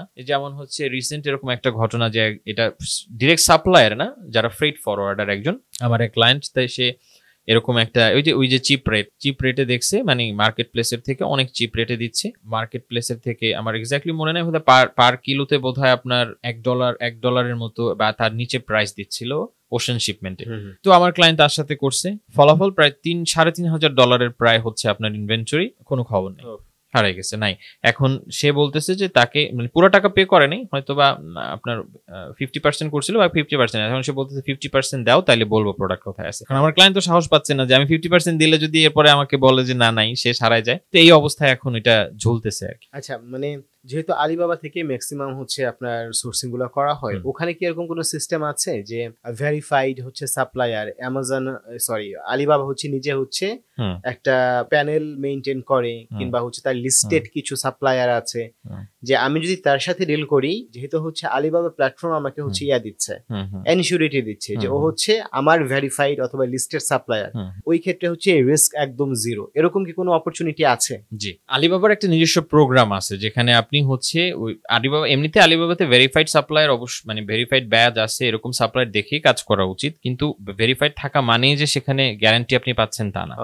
ভেরিফাইড থাকা মানে ওই সাপ্লায়ার একটা ভেরিফিকেশনের মধ্য দিয়ে গেছে এতটুকু নিশ্চিত, কিন্তু তার মানে এই না যে সে আপনার সাথে কোনো যদি ঝামেলা হয় সেটা দায়িত্ব আলিবাবা নেবে। তবে হ্যাঁ, আলিবাবার একটা ট্রেড অ্যাসিউরেন্স গ্যারান্টি আছে। ওই ট্রেড অ্যাসিউরেন্সের মাধ্যমে যদি আপনি অর্ডার প্লেস করেন, তাহলে আপনি রিস্ক ফ্রি অ্যাটলিস্ট, যে যদি ওই অর্ডারে কোনো ঝামেলা হয় তাহলে সেই ক্ষেত্রে আলিবাবা দায়িত্বটা নেবে। কিন্তু যারা মানে এই প্রোগ্রামে তারাই এনরোল করে বা তারাই কাজ করে আসলে যারা একেবারে নতুন, কারণ যারা একটু অভিজ্ঞ তারা তাদের আসলে এগুলো প্রয়োজন পড়ে না, কারণ এইটাতে অনেক সাপ্লায়ার হচ্ছে আগ্রহ দেখায় না খুব একটা বেশি, এবং বোঝা যায় যে কেউ যদি এই প্রোগ্রামের কথা বলে যে আমি ট্রেড অ্যাসুরেন্সের মাধ্যমে অর্ডার করতে চাই, তাহলে বোঝা যায় যে তুমি তো নতুন এই মার্কেটে, এই জন্য এটা করতেছো। তো তখন দেখা যায় যে প্রোডাক্ট প্রাইসিং এর ক্ষেত্রে বা অনেক জায়গায় একটু বেশি চায় বা একটু বেশি রাখে, অন্যান্য জায়গায় একটু বেশি আপনার কাছ থেকে ডিমান্ড করে। আলিবাবা কি সার্ভিস রাখে এটার জন্য? না, আলিবাবা একটা ফিজ রাখে, অবশ্যই একটা ফিজ রাখে, বাট এটা নতুন যারা তারা হয়তো এক্সপ্লোর করে দেখতে পারে, যারা একটু রিস্ক মানে নলেজ বা রিস্কের যাদের একটু এটা আছে আর কি, তারা হয়তো এটা চিন্তা করতে পারে আর কি। আচ্ছা, নতুন যারা সেলার আছে, অ্যামাজনের সাথে নতুন বিজনেস যারা বিল্ড আপ করতে চায়, আপনার তো জার্নি অনেক দিনের এখন পর্যন্ত হয়ে গেছে, মানে কি কি ভুলগুলা ইউজুয়ালি নতুন সেলাররা করে যেটা আপনিও করেছেন, এবং কিভাবে এখান থেকে বের হয়ে আসতে পারে? জি, আচ্ছা, এটা একটা ব্রড কোয়েশ্চেন। তবে বাংলাদেশের মার্কেটে যখন মানে বাংলাদেশের ড্রিভেন যখন কন্টেন্টগুলো আমি বানাচ্ছি, তখন আমি বেশ কিছু জিনিস নোটিস করলাম। একটা হচ্ছে, প্রধান ব্যাপারটা হচ্ছে যে বাংলাদেশের মানুষজন যখন অ্যামাজনে বিজনেস করার কথা চিন্তা করে, তাদের মাথায় একটা জিনিসই মেইন ড্রাইভার হিসেবে কাজ করে, সেটা হচ্ছে যে আজকে প্রোডাক্ট লঞ্চ করলে কালকেই আমার সেল শুরু হবে, কালকে আমি ডলার ইনকাম করব। মানে এছাড়া দেখা যায় যে ম্যাক্সিমামই এই চিন্তা নিয়ে বিজনেস করে, যে আমি বোধহয় অ্যাকাউন্ট একটা করলেই, আজকে যদি অ্যাকাউন্ট করে ফেলি, কালকে প্রোডাক্ট লঞ্চ করবো, ব্যাস তারপরেই করবো। এখন বিষয়টা হচ্ছে, আমি তাদেরকে বলি যে ভাই, আপনি ব্যবসা করবেন, ওকে ঠিক আছে, অ্যামাজন তো আর ফেসবুক না, বা অ্যামাজন তো টুইটার না যে আপনার ওইখানে অ্যাকাউন্ট করে আপনি রেখে দিলেন, তাই না? আপনার তো এটার অ্যাকাউন্ট করে আপনি ব্রাউজিং করবেন, এমন তো বিষয় না। তো বিষয়টা হচ্ছে যে আগে আপনি ইনভেস্ট করেন, লার্নিং এর পিছনে ইনভেস্ট করেন। প্রথম কথা হচ্ছে, আমি বলবো আগে বোঝেন যে এই বিজনেসটা আপনার জন্য পারফেক্ট কিনা, এইটা আগে যাচাই করেন, কারণ it's very important. 3 lakh 4 lakh 5 lakh টাকা দিয়ে আপনি ব্যবসা করবেন, সো স্বাভাবিকভাবে আপনার বুঝতে হবে যে এই ব্যবসার প্রথম কথা যেটা অ্যানালাইসিস করবেন, যে লসটা অ্যাবজর্ব করার মতো শক্তি আপনার আছে কিনা। যদি আপনি 3 লাখ টাকা ইনভেস্ট করেন, সব থেকে ওয়ার্স্ট কেস সিনারিও কি, 3 লাখ টাকা লস হবে। সো এই 3 লাখ টাকা লস করার মতো অ্যাবিলিটি, মেন্টাল অ্যাবিলিটি আপনার আছে কিনা, বা আপনার ফাইন্যান্সিয়াল অ্যাবিলিটি আছে কিনা, এটা আগে রিস্কটা অ্যাসেস করেন। অ্যাসেস করার পরে যদি উত্তর হয় যে না, হ্যাঁ আছে, আমি পারবো, তাহলে আরেকটু স্টাডি করেন, দেখেন যে এই বিজনেসটা আপনার জন্য পারফেক্ট কিনা। অনেকে মনে করেন যে এটা হচ্ছে একটা সাইড ইনকাম বা সাইড হাসল, এবং এটা করে অনেকেই হচ্ছে ইদানিং দেখি মার্কেটও করে, কোর্সের মার্কেটিংও করে। ট্রুলি এটা ট্রু না, মানে কোনো বিজনেসই মানে অ্যাট দ্য এন্ডে সাইড হাসল থাকে না। বিজনেস যদি আপনি সাইড হাসলে রেখে দেন, ওইটা আজীবনই একটা সাইড গিগই থাকবে, ওইটা কোনোদিন বড় হবে না। সো বিজনেস যদি করেন তাহলে ওই মেন্টালিটি নিয়ে করতে পারে। অ্যামাজন বিজনেস এটা মানে আমরা যদিও বলে থাকি যে এটা প্যাসিভ ইনকাম জেনারেট করে বা এই জেনারেট করে, বাট এটাকে ওই পর্যন্ত বিল্ড আপ করতে তো আপনার সময় দিতে হবে, যে যেখান থেকে আপনার পুরো অটোমেশন করে ফেললেন, তারপরে গিয়ে না আপনি ওইটা এনজয় করতে পারবেন। সো ইউজুয়ালি যেটা হয় যে শুরুতে তো আপনাকে করতে হবে, আপনাকে করে এই বিজনেসের প্রপার সিস্টেমটাকে আপনার ডকুমেন্ট করতে হবে, দেন আপনি অটোমেট করবেন বা ডেলিগেট করবেন, তারপরে না সেই পার্টগুলো আসবে। সো আপনার মানে ওই জিনিসটা আপনার শুরুতেই চিন্তা করলে হবে না যে আজকে আমি ব্যবসা শুরু করবো, কালকে থেকে আমি পায়ের উপর পা নাচিয়ে বসে থাকবো। আচ্ছা, এই ভুলগুলো হচ্ছে এই মাইন্ডসেটে হয়, এবং এই ভুলগুলো মাইন্ডসেটে হয় দেখে হয় কি যে যখন তারা বিজনেসটা স্টার্ট করে কিচ্ছু জানে না, কেবলমাত্র কোথাও একটা ভিডিও দেখছে, টাস করে অ্যাকাউন্ট করে ফেলছে। অ্যাকাউন্ট করতে যায় সে জানেও না যে কোন জায়গায় কি ইনফরমেশন দিতে হবে, অ্যামাজন কিভাবে ভেরিফিকেশন করে, কি চায় না চায়, আমার প্রপার ডকুমেন্টেশন আছে কিনা, কোন ওয়েতে করা ভালো, কিচ্ছু জানে না, সে অ্যাকাউন্ট করে ফেলে। অ্যাকাউন্ট করে ফেলার ফলাফল যেটা হয় যে উল্টাপাল্টা জায়গায় ইনফরমেশন দেয়, অ্যামাজন অ্যাকাউন্ট সাসপেন্ড করে দেয়। অ্যামাজন অ্যাকাউন্ট যখন সাসপেন্ড করে দেয় তখন সেই অ্যাকাউন্ট রিট্রিভ না করা পর্যন্ত আপনি আর নতুন করে আপনার আইডি দিয়ে বা আপনার ইনফরমেশন দিয়ে আর অ্যাকাউন্ট করতে পারবেন। তো ওই অ্যাকাউন্ট আগে আপনাকে রিট্রিভ করতে হবে যত কারণ দেখায় তারপরে। তো এইটা একটা মারাত্মক, বাংলাদেশে আমি দেখছি যে ম্যাক্সিমাম মানুষই এই সমস্যায় ভোগে, 1 নম্বর। 2 নম্বর হচ্ছে বাংলাদেশে অনেকে বেশিরভাগই হোলসেল করে। কারণ কি? কারণটা হচ্ছে যে এই যে উপমহাদেশ ভিত্তিক যে মার্কেটিংটা, মানে অ্যামাজনের যে মার্কেটিংটা, এরা এমন ভাবে মার্কেটিংটা স্প্রেড করছে যে মানে যারা কোর্স বিক্রি করে, মেইনলি যারা কোর্স টোর্স সেল করে, যারা প্রোগ্রামই করে, তারা এমন ভাবে মার্কেটিংটা মানে চালাইছে যে প্রাইভেট লেভেল করতে 10-20-30 লাখ টাকা লাগে, আর হোলসেল করতে 2 লাখ টাকা লাগে। আচ্ছা, এখন আপনাকে যদি রিয়েল সিনারিওটা দেখাই, হোলসেল মডেলটা হচ্ছে এনলিস্টেড কোনো একটা ব্র্যান্ড, মানে এস্টাবলিশ কোনো একটা ব্র্যান্ডের অ্যাপ্রুভাল নিয়ে আপনি প্রোডাক্ট সেল করবেন। আচ্ছা, তাহলে এইখানে আপনার প্রপার যে ডকুমেন্টেশন, লিগাল যে ফাইল, সেগুলো আপনার আগেই লাগবে। কারণ ব্র্যান্ড আপনাকে অ্যাপ্রুভাল দিবে কিভাবে? অবশ্যই দেখতে যাবে যে তোমার ব্যবসা কি, তোমার নাম কি, তোমার ইউএস এর লাইসেন্স আছে কিনা, সব দেখতে যাবে। এই লাইসেন্স করতেই আপনার প্রায় 1-1.5 লাখ টাকা যাবে। তাহলে 2 লাখ টাকা আপনি কিভাবে ব্যবসা শুরু করবেন? আচ্ছা, এটা গেল। দ্বিতীয় কথা হচ্ছে যে ধরেন আপনি 3 লাখ টাকা দিয়ে এই হোলসেলই শুরু করলেন, 1-1.5 লাখ টাকা আপনার প্রায় সেট আপে চলে গেল। বাকি 1.5 লাখ টাকা দিয়ে আপনি ইনভেন্টরি কিনবেন। ধরেন ওমাগা একটা বিখ্যাত ব্র্যান্ডের পারমিশন নিয়ে তাদের প্রোডাক্ট আপনি লঞ্চ করলেন। এখন আপনি 1.5 লাখ টাকার প্রোডাক্ট কিনলেন তাদের কাছ থেকে, আরেকজন বড় পার্টি 50 লাখ টাকার প্রোডাক্ট কিনলো, তাহলে সেও ওই ব্র্যান্ডের কাছ থেকে প্রোডাক্ট কিনলো। এখন সে হয়তো বা মানে 20 সেন্টে পাবে, আপনি তো 80 সেন্টে পাবেন, $1 পাবেন। তাহলে আপনাদের তো গেমটা তো প্রাইসিং গেম, সেও একই প্রোডাক্ট বিক্রি করতেছে, আপনিও একই প্রোডাক্ট বিক্রি করতেছেন। তার মানে কি? তার মানে আলটিমেটলি প্রাইস কমাইতে হবে। আপনি কি তার সাথে কোনোদিন কম্পিট করে পারবেন না। সো আলটিমেটলি এই জায়গাটাতে মানে এই জায়গাগুলো হয় কি যে এমন না যে হোলসেল খারাপ, এটা আমি বলছি না, হোলসেল মডেলও ভালো, কিন্তু মানে এখন হয়েছে যে মার্কেটিংটা এমন ভাবে ছড়াইছে যে হোলসেল মডেলটাতে খুব কম ইনভেস্টমেন্টে শুরু করা যায়, আর প্রাইভেট লেভেলে অনেক বেশি ইনভেস্ট শুরু করা দিয়ে তো শেষ কথা না। হ্যাঁ, শেষ কথা না। আর তাছাড়া শুরু করা বলতে কি, তুমি যদি প্রপার শুরু যদি বলো, তাহলে তো 3 লাখ টাকা দিয়েও তো তুমি প্রপারলি হোলসেলটা করতে পারবে না। তুমি যত হোলসেলের কনসেপ্টটাই হচ্ছে তুমি যত বেশি ইনভেস্ট করতে পারবা তত তুমি বেটার রেট নেগোশিয়েট করতে পারবা, তাই না? তার মানে এখানে ওই কনসেপ্টটা আসলে ওইভাবে কাজ করে না। কিন্তু এটা ওই যারা বেশিরভাগই উপমহাদেশের মানুষজন হোলসেল করে, কারণ হোলসেলে হচ্ছে তুলনামূলকভাবে পরিশ্রমটা শুরুর দিকে যতটুকু একটা ব্র্যান্ডের পারমিশন নেয়া এই পর্যন্ত, এরপরে আপনার মার্কেটিং করতে হচ্ছে না, কাস্টমার নিয়ে চিন্তা করতে হচ্ছে না, কাস্টমার সাইকোলজি গুলো তো দূরের কথা, তো এগুলো কিছুই করতে হচ্ছে না। প্রাইভেট লেভেলে যেটা করতে হচ্ছে এখানে তো পুরোটা মানে প্রোডাক্ট ডেভেলপমেন্ট থেকে শুরু করে কাস্টমারের মাইন্ডসেট, কাস্টমার অ্যাভাটার তৈরি করা, সেখান থেকে প্রোডাক্ট ডেভেলপমেন্ট, তাদের সাথে কানেক্ট করানো, মার্কেটিং, ক্যাম্পেইন, সব আপনার মাথা থেকে বের করতে হবে। সো এটা যেমন একটা লং টার্মের বিষয়, তেমনি এটা আবার পরিশ্রমের বিষয়। তো এইটা তো আসলে সবার পক্ষে আসলে করা পসিবল হয় না। তো এই কারণে দেখা যায় এই যে মাইন্ডসেটটা নিয়ে আসে, এই মাইন্ডসেটে তারা দেখা গেলো হোলসেল শুরু করলো, হোলসেল করার পরে এই 2-1টা ব্র্যান্ডের প্রোডাক্ট নিয়ে আসে, অথরাইজ ব্র্যান্ডের কাছ থেকে আনে না, কারণ তারা সঠিক ইনফরমেশনটাই জানে না। তারপরে অ্যামাজন ওই ব্র্যান্ড কমপ্লেন করে দেয়, তো তারপরে যেটা অ্যাকাউন্ট সাসপেন্ড হয়ে যায়। সো এরকম প্রচুর আমি রেসপন্স পাইছি মানুষের কাছ থেকে, এবং অনেককে আমি দেওয়ার চেষ্টা করছি, কারণ এইসব ক্ষেত্রে সাজেশন দেওয়ার বা সলিউশন দেওয়ার চেষ্টা করছি। এইসব ক্ষেত্রে যেটা হয় যে অ্যামাজন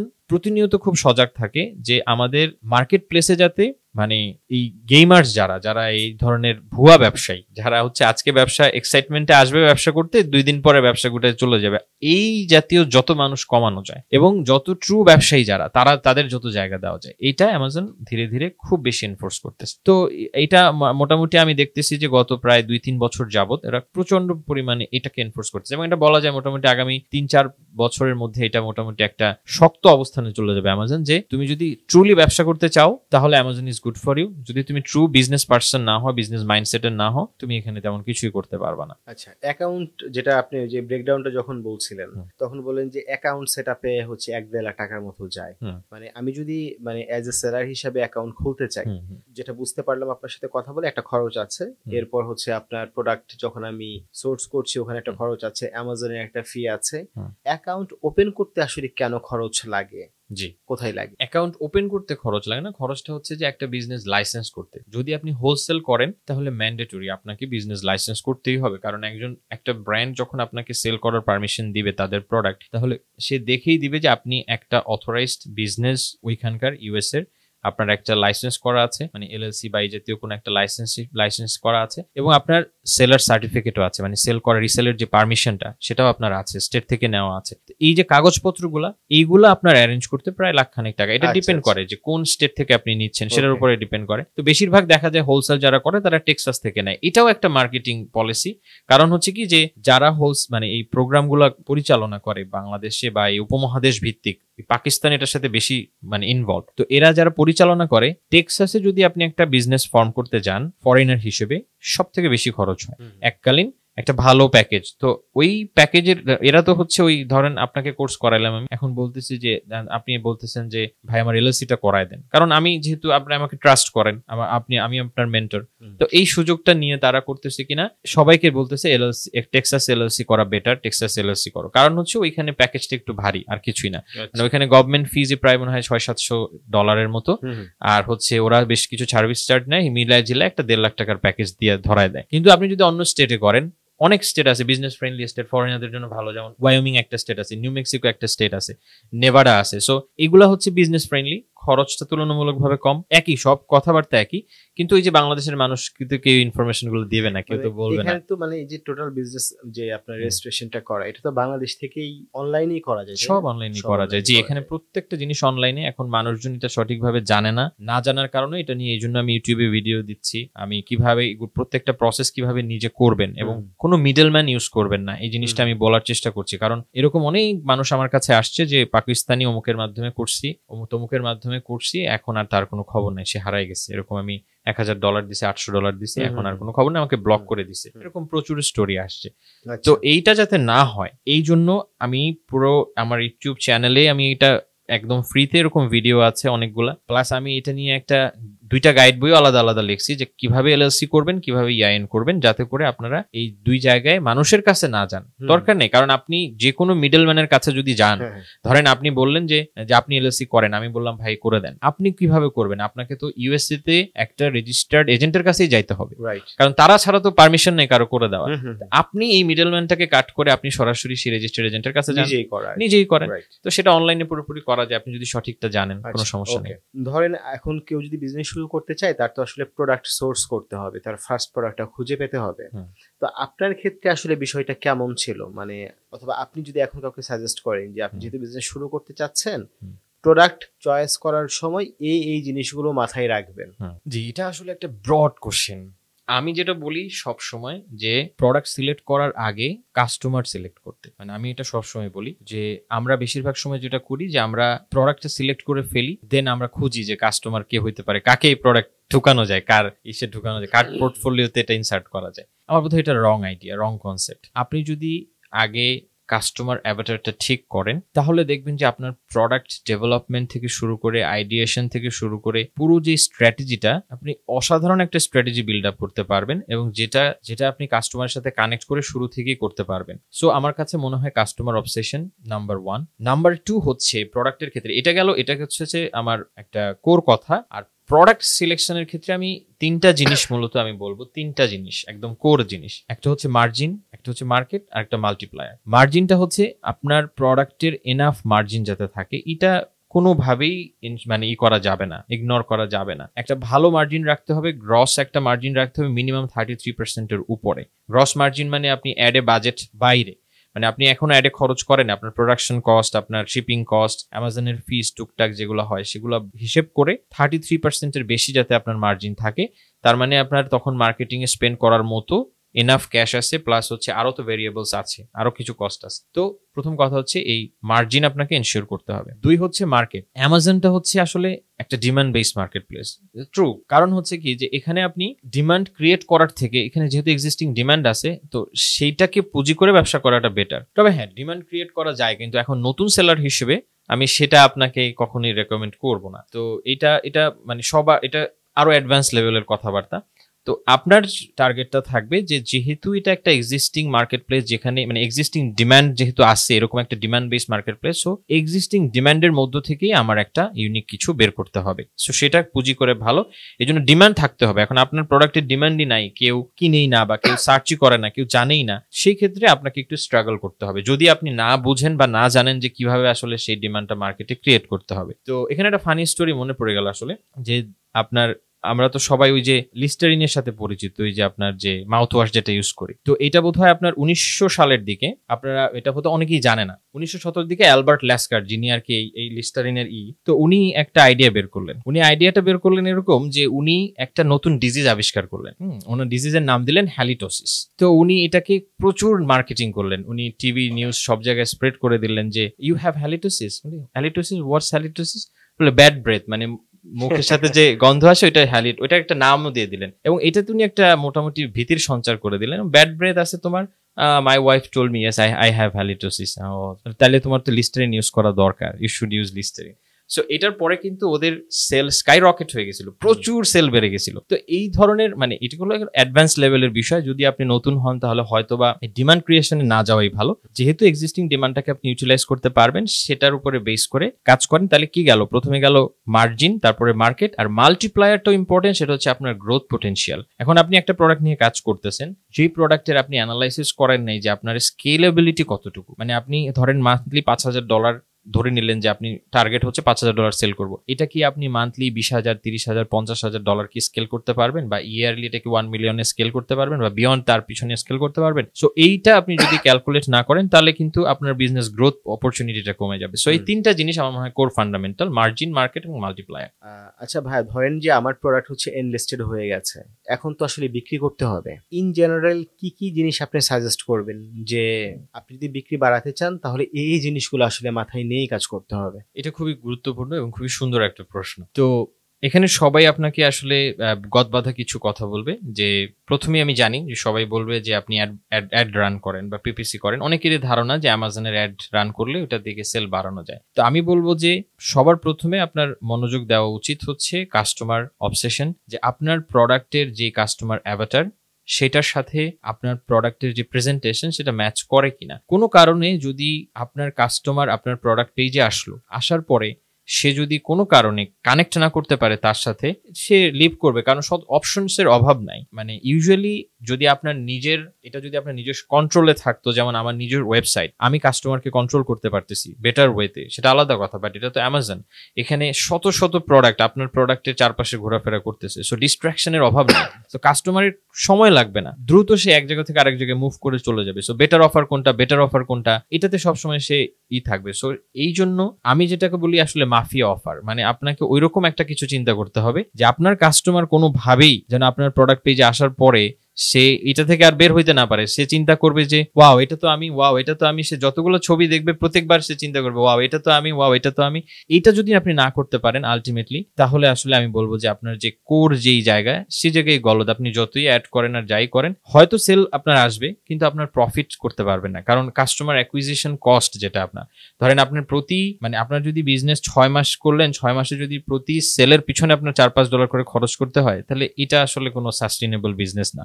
বরঞ্চ আপনি যদি লং রানে যদি আপনার এই কাস্টমার অ্যাকুইজিশন কস্ট কমায় না আনতে পারেন, তাহলে আলটিমেটলি আপনার প্রফিট বা স্কেল করার সুযোগ খুব একটা থাকবে না। সেই জন্য আমি বলি যে আপনার কনভার্সনটা বাড়াইতে হবে, মানে আপনার ট্রাফিকটাকে অর্থাৎ কাস্টমারকে কনভার্ট করতে হবে। শপার হিসেবে যখন সে আসে তাকে কনভার্ট করে আপনার কাস্টমারকে বানাইতে হবে, 1 নম্বর। 2 নম্বর হচ্ছে ভ্যালু এনশিওর করতে হবে। এটার কোনো বিকল্প নাই। মানে আপনি যেই প্রোডাক্ট সেল করেন না কেন, জাস্ট একটা র্যান্ডম প্রোডাক্ট আমি টাকার জন্য সেল করব বা এটাতে আমার প্রফিট বেশি সেল করব, এইটা করলে আপনি আসলে খুব বেশি দূর যাইতে পারবেন না। আপনাকে ভ্যালু দিতেই হবে। আপনাকে চিন্তা করতে হবে যে যদি আমি এই প্রোডাক্টটা আমি যদি কাস্টমারের জায়গায় থাকতাম, আমি পারচেস করতাম, তাহলে আমি কি এই জিনিসটা কি আমি ভ্যালুটা ফিল করতাম কিনা, এটা আপনাকে একটু চিন্তা করতে হবে। হ্যাঁ, নতুন যারা, তাদের জন্য এই জিনিস চিন্তা করাটা একটু কঠিন, কারণ অনেকেই যখন থিওরিতে বলা সহজ, বাট অনেকেই বাস্তবে যখন মিলাইতে যায় সে এই জিনিসটা বুঝতে পারে না যে আমি কিভাবে এটা ভাববো বা কিভাবে এটা চিন্তা করব। এটা নতুন হিসেবে আপনার জন্য একটু ডিফিকাল্ট চিন্তা করা, কিন্তু আপনার এটার জন্য যেটা করতে পারেন সেটা হচ্ছে যে প্রচুর রিসার্চ করেন। আপনার যারা কম্পিটিটর, তাদের যদি আপনার যারা এই সেম সলিউশন বা কাছাকাছি মানের সলিউশন মার্কেটে যারা বিক্রি করতেছে, দেখেন যে তাদের কাস্টমাররা কি বলতেছে, তাদের কাস্টমাররা কি বলতেছে। এখন যদি ধরেন যে কেউ একজন আপনার থেকে একটু কম দামে বিক্রি করতেছে, ধরেন আপনি $30 অফার দিচ্ছেন, কেউ $20 বিক্রি করতেছে, সেখানে একজন কাস্টমার যদি বলে যে আমি যেই মানে এটা পাইছি সেটার ভ্যালু অনুযায়ী ঠিক নাই, তাহলে আপনি একটু চিন্তা করেন যে $20 সে বলতেছে ভ্যালু অনুযায়ী ঠিক নাই, তাহলে কোথায় প্রবলেম। তাহলে একটু কম্পেয়ার করেন তার সাথে আপনার, তাহলে দেখেন বুঝেন যে সে আসলে কি কমপ্লেইনটা করছে এবং সেটা আপনার মধ্যে আছে কিনা। তাহলে আপনি একটা ভ্যালুর আন্ডারস্ট্যান্ডিং মোটামুটি একটা কাছাকাছি মানে একটা কম্পেয়ার করতে পারবেন যে না, তাহলে আমারটাই হয়তো বা আমি তার যে পেইন পয়েন্ট ছিল ওই জায়গায় সমস্যাগুলো ছিল এটা আমারটায় নাই, আমারটায় তার মানে সে $20 বেশি ভ্যালু পাবে, ওকে ফাইন। এভাবে কম্পেয়ার করেন, এভাবে কম্পেয়ার করলে বুঝতে পারবেন মোটামুটি যে ভ্যালু আপনি দিচ্ছেন কিনা। সো এনাফ ভ্যালু দিতেই হবে, এ ব্যাপারে কোনো নাই। সো কাস্টমার এবং এই ভ্যালু, এই দুইটা জিনিসকে প্রায়োরিটি দিতেই হবে। আর আরেকটা জিনিস যেটা আমি বলবো, management, monitoring, it's very important. আমরা প্রায় যেটা করি, আমরা যখন ব্যবসা স্টার্ট করি বা ধরেন আমি একটা প্রোডাক্ট পারচেস করলাম, অ্যামাজন বাদেও যে কোনো বাস্তব ক্ষেত্রে ধরেন আমি একটা প্রোডাক্ট পারচেস করলাম, সেল করা স্টার্ট করলাম, আমরা যেটা করি, আমরা কন্টিনিউয়াস বেসিসে আমরা ট্র্যাকিং করি না। প্রথমে আমরা একটা খাতা কলম নিয়ে বসি বা এই করি, দেখি যে আমার সবকিছু বাদে আমার 50 টাকা সেল করলে আমার 10 টাকা লাভ হয়, আমি একটা হিসাব করি। কিন্তু পরের মাসে কি হইলো, তার পরের মাসে কি হইলো, এখন দেখা গেল পরের মাসে যেখানে 10 টাকা লাভ হওয়ার কথা পার ইউনিটে, আমি যদি হিসাব করি দেখলাম যে 7 টাকা লাভ হইলো, 3 টাকা কোথায় গেল। আপনি তখন সব খরচের জায়গাগুলো অ্যানালাইসিস করেন, দেখেন কোথায় খরচ আপনি অপটিমাইজ করতে পারবেন। এই যে কস্ট অপটিমাইজেশনের বিষয়টা, যতদিন বিজনেস রান করবেন ততদিন এটা কন্টিনিউয়াসলি করতে থাকবেন, তাহলে দেখবেন যে ধীরে ধীরে আপনি প্রফিটেবিলিটি বাড়ানোর অনেক অপশনস পেয়ে যাবেন। আর আরেকটা বিষয় আমি বলবো, সেটা হচ্ছে যে মেইন কথা হচ্ছে যে আমরা সবাই এই যে টুলস নিয়ে একটু আগে যে কথা বললাম, তো আমরা সবাই আসলে মানে খুবই এই জিনিসটা নিয়ে অবসেসড হয়ে থাকে। এখানে একটা ছোট্ট স্টোরি আমার মনে পড়লো, একটু বলি। জাপানিজ কালচারে এরকম একটা ফেমাস স্টোরি আছে আপনার, মিয়ামোটো মুসাহিচি, ওদের খুব ফেমাস একজন মার্শাল আর্টিস্ট ছিলেন। তো ওনার একটা বই ছিল, ওইখান থেকে কাইন্ড অফ ইন্সপায়ার। ওনার কাছে একজন স্টুডেন্ট আসলো একবার, এসে বললো যে master, I want to learn from you and I want to be a master like you, how long does it take. তো মাস্টার সব শুনে বললো যে 10 বছর লাগবে। তো বললো যে 10 বছর, আচ্ছা, but what if I work or train twice as hard, মানে আমি দ্বিগুণ পরিশ্রম করব, তাহলে কতদিন লাগবে? তো মাস্টার আনসার দিল, তাহলে 20 বছর। এখন তো শকড হয়ে গেল, ও বললো যে 20 বছর, ওয়াই মোর? তখন মাস্টার বলছে যে তুমি যদি twice as hard, মানে তোমার যদি গোল থাকে এইরকম যে মাস্টার হইতে চাও তুমি, তাহলে you are already blind with one eye, তার মানে তোমার এক চোখ অলরেডি বন্ধ, তুমি ফোকাসড করে আসো, খুবই অবসেসড হয়ে আসো ওইটার প্রতি। তোমার এক চোখ খোলা, বাকি এক চোখ দিয়ে তোমার ট্রেন করতে, ওই জায়গায় যাইতে তোমার আরো বেশি সময় লাগবে, তুমি কম সময়ে পারবে না। তো এইখান থেকে যেটা বোঝা যায়, এই আমরা টু মাচ অবসেসড উইথ এই টুলস, এই সমস্ত জিনিস, এই সমস্ত মানে আশেপাশের জিনিস। তো বিষয়টা হচ্ছে আমরা কোর বিষয়গুলা, যে জিনিসগুলো কোর, সেগুলো নিয়ে আমরা আসলে চিন্তা করি না। আমরা চিন্তা করি না যে মানে কাস্টমার কেন আপনার প্রোডাক্ট পারচেস করবে, আমরা চিন্তা করি না আমার কাস্টমারই বা কারা, আমি চিন্তা করি না বাজারে ধরেন 100টা সলিউশন আছে, সেম প্রোডাক্ট আছে, সো আমি কেন সেম প্রোডাক্ট নিয়ে মার্কেটে আসবো, কেন আমি আমার এখানে যদি আমি কোনো ভ্যালু অ্যাড না করতে পারি, আমি কেন আসবো? আর আমি ভ্যালু একটা অ্যাড করলাম, সেই ভ্যালুটা কি শর্ট টার্মের একটা ভ্যালু, মানে আমি আমার একটা ভ্যালু অ্যাড করলাম, ধরেন এই যে একটা গ্লাস আমি বিক্রি হচ্ছে বাজারে, আমি এটাতে একটা হ্যান্ডেল লাগাই নিয়ে আসলাম, এটা কি এনাফ ভ্যালু হইলো? মানে সেটা আমি কেনই বা করবো? এই জিনিসগুলো আমরা আসলে কখনো বোঝার চেষ্টা করি না। আর আরেকটা বিষয় হচ্ছে যে এই মানি ড্রিভেন অবসেশনের সময় আমরা জার্নিটাকে এমব্রেস করি না। এটা আমি সবার মধ্যেই দেখছি যে মোটামুটি আমি যখন আপনি আমাকে বললেন যে একটা কথা, যে কখন আপনার ওই ইউরেকা মোমেন্টটা বা আপনার ওয়াও মোমেন্ট, যে আপনি এটা নিয়ে আপনার ক্যারিয়ারটা ডেভেলপ করতে চান, এবং আমি কিন্তু একটা জিনিস বললাম যে আমার ফিল হইলো যে এটা আমার এত ভালো লাগতেছে যে এটা নিয়ে আমি আসলে খুশি, আমি করতে চাই। এবং স্টিভ জবস একটা কথা বলছিল যে যদি তুমি কোনো জিনিস পছন্দ না করো, সেটা নিয়ে এত লং টার্ম জীবনেও কাজ করতে পারবে না। কারণ এটা ওকে একজন জিজ্ঞেস করছিল যে আপনি যে এই যে অ্যাপেলে এত বছর ধরে আপনি কি এনজয় করেন?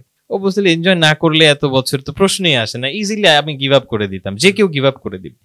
তো মানি যদি আপনার আলটিমেট গোল হয়, তাহলে আসলে আপনার এই লং টার্ম একটা জিনিসে সাস্টেইন করা it's can be very difficult. কারণ আপনি সবসময় চিন্তা করবেন যে এটাতে 2 টাকা বেশি না আসে আরেকটাতে আসতেছে, সো আমি শিফট করি, ওইটাতে যাই।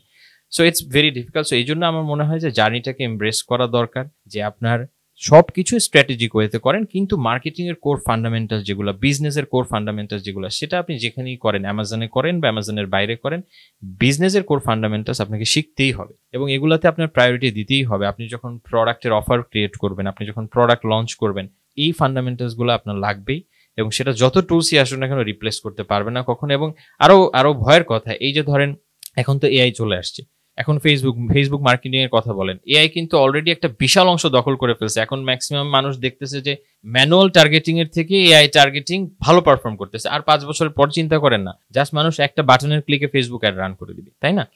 অ্যামাজনও কিন্তু এআই এর উপরে প্রচুর ইনভেস্ট করতেছে। এই 2000 গত বছর থেকে ওরা শুরু করছে হেভিলি ইনভেস্ট করা, এবং ওরা এআই ড্রিভেনে চলে যাচ্ছে। তো এআই ড্রিভেনে যদি চলে যায়, এই অ্যাডের তো আপনার 12টা বেজে যাবে। যারা অ্যাডের বা ইসের উপরে, যারা টুলস এর উপরে যারা করতেছে, ডেটার উপরে যারা করতেছে বা সব ডিসিশন নিচ্ছে, তাদের তো 12টা বেজে যাবে। তার মানে আসলে চেঞ্জ হবে না, যেটা আসলে রিজিড থাকবে, যেটা সবসময় ফান্ডামেন্টালস মূল নীতি যেটা থাকবে, সেটার উপরে বিল্ড করে বিজনেস করেন, পরিশ্রম করেন, শিখেন, বেটার ভ্যালু ইনশিওর করতে পারবেন। আদারওয়াইজ ওই শর্ট টার্মের একটা গেইন হবে, হয়তোবা 2-4 পয়সা কামাবেন, কিন্তু লং টার্মে কিছুই বিল্ড করতে পারবেন না। দিন শেষে একটা পর্যায়ে, যেমন আমরা প্রায়, আমার কাছে এটা প্রায় হচ্ছে মনে হয় যে আপনি 2 বছর বিজনেস করলেন, 5 বছর বিজনেস করলেন, তো বিজনেস করার পরে আপনি যখন লুক ব্যাক, মানে ওয়েন ইউ লুক ব্যাক, আপনি যদি এটা ফিলই না করেন যে what I have done, I am proud of myself, I have built an asset. Asset মানে কি? You have loyal fan base, আপনার একটা কাস্টমার গ্রুপ আছে যারা আপনার ফ্যান, যারা আপনাকে বিশ্বাস করে,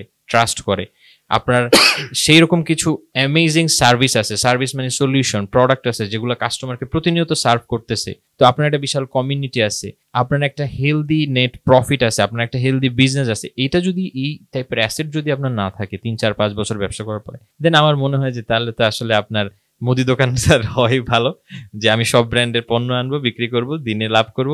আমি বলতেছি না যে মুদি দোকানদার খারাপ, কিন্তু আমি বলতেছি যে আপনি যখন বড়সড় কিছু করতে যাবেন, তখন অবশ্যই আপনাকে ওই লং টার্ম মেয়াদে চিন্তা করতে হবে। যেমন এখানে আর একটা কথা দেখবেন যে এটা জেফ বেজোসের একটা কথা প্রায় বলে যে when you plan for 1 year, তখন আপনার 100 competitors. When you plan for 3 years, you have 10. When you plan for 5 or more, you have 2 or 3. কারণ কি, যত লম্বা সময়ের আপনি প্ল্যান করবেন, দেখবেন যে আস্তে আস্তে আপনার কম্পিটিটর কমতে থাকবে মার্কেটে। আপনারা হয়তো বা 1 জন বা 2 জন বা 3 জন, যে কোনো বড় বড় আপনি সেক্টর বা নিচ দেখেন, দেখবেন যে হয়তো 2-3টা ব্র্যান্ডের এদের মধ্যেই মারামারি। যেমন সফট ড্রিঙ্কসে দেখেন কোক আর পেপসি, এটা বিখ্যাত, সবাই জানে যে ওদের যে দ্বন্দ্ব, এটা সেই আজীবনে। এবং আরেকটা ব্র্যান্ড ছিল ইউএসএ তে, রয়্যাল ক্রাউন নামে। তো 3টা ব্র্যান্ডের মধ্যে ওদের আজীবন একটা মারামারি ছিল, কিন্তু আস্তে আস্তে গিয়ে ঠেকছে এখন কোক আর পেপসিতে। এরকম আপনি মোটামুটি যেমন গাড়ির কোম্পানিগুলোতে দেখেন, সেম ওয়েতে। সো মোটামুটি যত লং টার্ম গেম আপনি প্লে করবেন, তত আসলে আপনার কম্পিটিটর সংখ্যা কম থাকবে। শর্ট টার্ম গেম প্লে করবেন, হয়তো আপনার কুইক কিছু টাকা পয়সা ইনকাম করবেন, কিন্তু আলটিমেটলি তেমন আপনি কোনো ভ্যালু আপনি ইনশিওর করতে পারবেন না। সো এটাই আমি মনে করি যে সেটা আপনি প্রোডাক্ট লঞ্চ করেন আর যাই করেন, ভ্যালু দিতে হবে, কাস্টমার অবসেশন আপনাকে রাখতে হবে। এটা থেকে কোনোভাবে বের হওয়া যাবে না, এই দুইটা রাখবেই। টুলসের বা ইসের উপরে এগুলোর সাথে অ্যাডপ্ট করেন, কারণ আজকে যে টুলস ব্যবহার করতেছেন, কালকে এআই আসলে ওইটাও আপনাকে শিখতে হবে। তো ওগুলা শিখেন, ওগুলা থেকে বেটার আপনার ফ্যাসিলিটিস গুলা নেন, কিন্তু কোর জিনিসগুলা স্টাডি করেন, যেটা ম্যাক্সিমামই করে না, কেউই করে না। আপনি যদি কাউকে জিজ্ঞেস করেন যে বিজনেসে ক্যাশ ফ্লো কিভাবে ম্যানেজ করো, উত্তর দিতে পারবে না। ইভেন আরো মজার কথা হচ্ছে যে সবাই দেখেন, আমি দেখি যে অনেক মানুষই, আমি যেটা রিয়েলাইজ করছি যে অনেক মানুষই কেন সফল হয়েছে, কেন সাকসেসফুল হয়েছে, এটা জানে না। এটা জিনিসটা যদি আপনি যখন জিজ্ঞেস করেন যে আচ্ছা আপনার জীবনে তো অনেক ব্যর্থতা, তো আপনি তো এখন তো অনেক সাকসেসফুল, কিভাবে সাকসেসফুল হইলেন, তখন সে বলবে করতে করতে অনেকদিন থাকতে থাকতে হয়ে গেছি, বা কপাল ভালো, আল্লাহ দিছে। বিষয়টা হচ্ছে যে দুইটারই অ্যানালাইসিস আপনাকে করতে হবে, আপনাকে তো জানতে হবে। তো এটার মানে হচ্ছে যে এই যে ম্যানেজমেন্ট বিজনেসটাকে প্রতিনিয়ত প্রপার, কারণ আপনি যদি জানেন নাই জানেন যে আপনার সফলতার কারণটা কি, ওইটা আপনি আর রেপ্লিকেট করতে পারবেন না, কিন্তু আপনি পড়ে যাবেন একটা সময়। আপনি যদি জানেন যে আপনার মেইন সিস্টেমটা কি, আপনি ওটাকে 10 বার 20 বার 30 বার জীবনে রেপ্লিকেট করতে পারবেন। সো অনেকেই এই জিনিসটা জানেন, অনেকে ব্যর্থ হইলে অনেক অ্যানালাইসিস করে, যে সফল হওয়ার পর ভাবে এই তো হয়ে গেছে ভালো, এই তো এখন তো ওইটা অ্যানালাইসিস করে না। করা উচিত, কারণ আপনার জানা উচিত যে এক্স্যাক্টলি কোন কারণটাতে আমার বিজনেস এখান থেকে এখানে আসলো, তার মানে সেই কারণটা আমি কিভাবে করলাম, এরপরে আপনি প্রসেসটাকে অপটিমাইজ করেন। সো আপনি একটা সফলতার একটা প্রসেস কিন্তু আপনি পেয়ে গেছেন যে এইভাবে করলে এটা হবে। সো এটাকে আপনি রেপ্লিকেট করেন। সো এগুলো আর কি আমার সবই দেখা, লাইফ লেসন্স, এবং নিজের লাইফ থেকে, ক্লায়েন্টের যাদের কাজ করছি তাদের ভুল থেকে, তারা যে ভুলগুলো করে, তো সবগুলো দেখা, এবং সবই এগুলো প্র্যাকটিক্যাল এক্সপেরিয়েন্স থেকে শেখে। তো এই জন্য আমি বলবো যে নতুন যারা এখানে, বিশেষ করে আমার সাথে যারা কানেক্টেড থাকে, আমি তাদের সবসময় একেবারে ট্রু যেটা বলি যে আমি ট্রান্সপারেন্ট থাকি, অলওয়েজ ট্রান্সপারেন্ট, যে এই বিজনেস আপনার জন্য কিনা আগে বুঝে ব্যবসা করেন, আপনার দরকার নেই ব্যবসা করার, মর্টগেজ রেখে ব্যবসা করার প্রয়োজন নাই, মাথায় বন্দুক রেখে ব্যবসা করার প্রয়োজন নেই। আপনার টাকা নাই, ধরেন কেউ বলে যে আমার 1 লাখ টাকা আছে ব্যবসা করতে চাই, কোনো প্রয়োজন নেই। আজকাল মানুষ বলবে যে $200 ব্যবসা করো, $200-300 অ্যামাজনে ব্যবসা করো। আলটিমেটলি হ্যাঁ, এটা আমি আপনাকে বলতে পারি যে ভাই $200 ব্যবসা করা যায়, আপনি খুশি হয়ে গেলেন, খুশি হয়ে $5,000 দিয়ে আমার কোর্সটা পারচেস করলেন, তা আলটিমেটলি তো $200 দিয়ে ব্যবসা করলেন, করার পরে আপনার খবর কে রাখে আর আমার খবর কে রাখে। তো আলটিমেটলি আমি এটা বলি না, আমি এটা কখনোই বলবো না, কারণ যেটা সত্যি যে আমি ট্রান্সপারেন্ট থাকার চেষ্টা করি যে এই ব্যবসাটা আপনার জন্য কিনা আগে বোঝেন। ব্যবসা, প্রথম কথা হচ্ছে ব্যবসা আপনার জন্য কিনা, তারপরেই ব্যবসা আপনি করতে পারবেন কিনা সবকিছু বোঝেন, দেন আপনি দেখেন যে এটা আপনি কতটুকু পারবেন, তারপরে আপনি এখানে আসেন। এটাই হচ্ছে আর কি আমার মেসেজ যারা নতুন। ধরেন যে কেউ যদি হচ্ছে অ্যামাজনে এই প্রফেশন হিসেবে এটাকে নেয় অথবা সাইড হ্যাসেল হিসেবে যদি নেয়, ধরেন তার টাকা পয়সা আছে, যথেষ্ট ইন্টেলিজেন্স তার আছে, এবং সে একটা প্রাইভেট লেভেল ব্র্যান্ড তৈরি করতে চায়, লং টার্ম প্লেয়ার এরকম কারো কথা বলছি, তাহলে প্রতিদিন স্যাক্রিফাইস না করে, বিজনেসে স্যাক্রিফাইস না করে কত আওয়ার ডেডিকেট করলে এই বিজনেসটাকে সাকসেসফুলি রান করা যাবে বলে আপনার মনে হয়? খুবই ইন্টারেস্টিং বা ট্রিকি কোয়েশ্চেন। এটার আসলে ডিপেন্ড করতেছে তার গোলের উপরে। তো একজন মানুষের মানে ইউজুয়ালি আমি যেটা মনে করি যে ধরেন আমার যদি কোনো জব থাকে পাশাপাশি, আমি একটু রিস্কটা ক্যালকুলেটিভ ওয়েতে নিতে যাচ্ছি, তো আমার জব আছে, বিজনেস করতেছি, তো বিজনেসটা আমার ইচ্ছা হচ্ছে আলটিমেটলি বিজনেসে ফোকাস করা, বাট এখন আমি জব ছাড়তে পারবো না because I am being calculative in risk taking. এটা যদি হয় তাহলে আমি বলবো যে যতক্ষণ পর্যন্ত না আপনার বিজনেস অ্যাটলিস্ট 2x মোর ইনকাম আপনার মানে স্যালারি থেকে 2x মোর আপনার বিজনেস থেকে আসতেছে, ততক্ষণ পর্যন্ত you have to maintain both. আপনি জবও করেন, বিজনেসও করেন, তো ঠিক আছে। যদি আপনি দুইটাই ব্যালেন্স করতে চান, then you have to sacrifice something, then sacrifice your sleep, sacrifice your rest. তো সেই দিক থেকে যদি আমি চিন্তা করি যে একজন মানুষ জব করতেছেন এবং মোটামুটি 8 ঘন্টা জবে সময় দিচ্ছেন, পাশাপাশি বিজনেসটাও রান করতে চাচ্ছেন, তাহলে অ্যাটলিস্ট 4 আওয়ার্স ইনিশিয়াল স্টেজে 4 আওয়ার্স ডেডিকেটেডলি দিতে হবে। তবে হ্যাঁ, খুবই অবসেসড হওয়ার প্রয়োজন নাই। অনেক ক্ষেত্রে অনেকে দেখি যে রুটিন করার পরে যদি একদিন একটু না হয় তাহলে খুব অবসেসড হয়, যেটা আমারও এক সময় ছিল, কাইন্ড অফ আমারও মাঝে মাঝে হয়, বাট ইটস ফাইন। যতক্ষণ পর্যন্ত you have the goals in front of you, strategic actions in front of you, that's fine. মাঝে মধ্যে you can miss, that's fine, but যখন আপনার রুটিন করা থাকবে, সিস্টেম থাকবে, তখন হবে কি যে when you are missing it, then you feel that like আমার পিছনে একটা ব্যাক এন্ড একটা তাড়া আছে যে না আমি মিস করছি। বাট যখন আপনার গোল থাকে, just you have a goal in mind but you don't have an action items, then that's just a wish. এটা আসলে কোনো গোলের পর্যায়ে পড়ে না। সো আমার মনে হয় যে মোটামুটি যদি এইটা মেনটেন করে চলেন, আপনি জবের পাশাপাশি মিনিমাম 4 ঘন্টা সময় দিতে পারেন, you can sacrifice your sleep, খাওয়া দাওয়া, আরাম, এগুলো যদি স্যাক্রিফাইস করতে পারেন, দেন উইদিন 1 ইয়ার আমার মনে হয় যে আপনি একটা লেভেলে পৌঁছাতে পারবেন যেখান থেকে আপনি আরেকটু মোটিভেট ফিল করবেন। কারণ এখানে মেইন সমস্যাটা কোথায় হবে আমি বলি, ইনিশিয়াল জার্নিতে আপনি এমন কোনো এলিমেন্ট পাবেন না যেটা মোটিভেটর হিসেবে কাজ করবে প্রথম 1 বছরে। কিভাবে? আপনি জবে সময় দিচ্ছেন, আপনি বিজনেসে সময় দিচ্ছেন, but there are no impact, significant growth চোখে আসবে না, আপনার কোনো চেঞ্জেস চোখে আসবে না। সো 1 ইয়ার মোটামুটি আপনি তেমন কিছুই পাবেন না, সো আপনার কোনো মোটিভেশন থাকবে না। সো এই সময়টাতে হোল্ড করে রাখা, সাস্টেইন করে রাখা, এটা ভেরি ডিফিকাল্ট। সো এই জন্য বললাম স্যাক্রিফাইস করতে হবে, বাট আফটার 1 ইয়ার যদি আপনি এই ডেডিকেশনটা দেন, দেন আফটার 1 ইয়ার আপনি দেখবেন যে কিছু changes you can start to feel, এবং তখন আপনি হালকা মোটিভেশন পাবেন যে না I should keep up, I should keep going. তখন আসলে আপনার আরেকটু ইজি হবে, বাট তারপরে ইজি হবে না।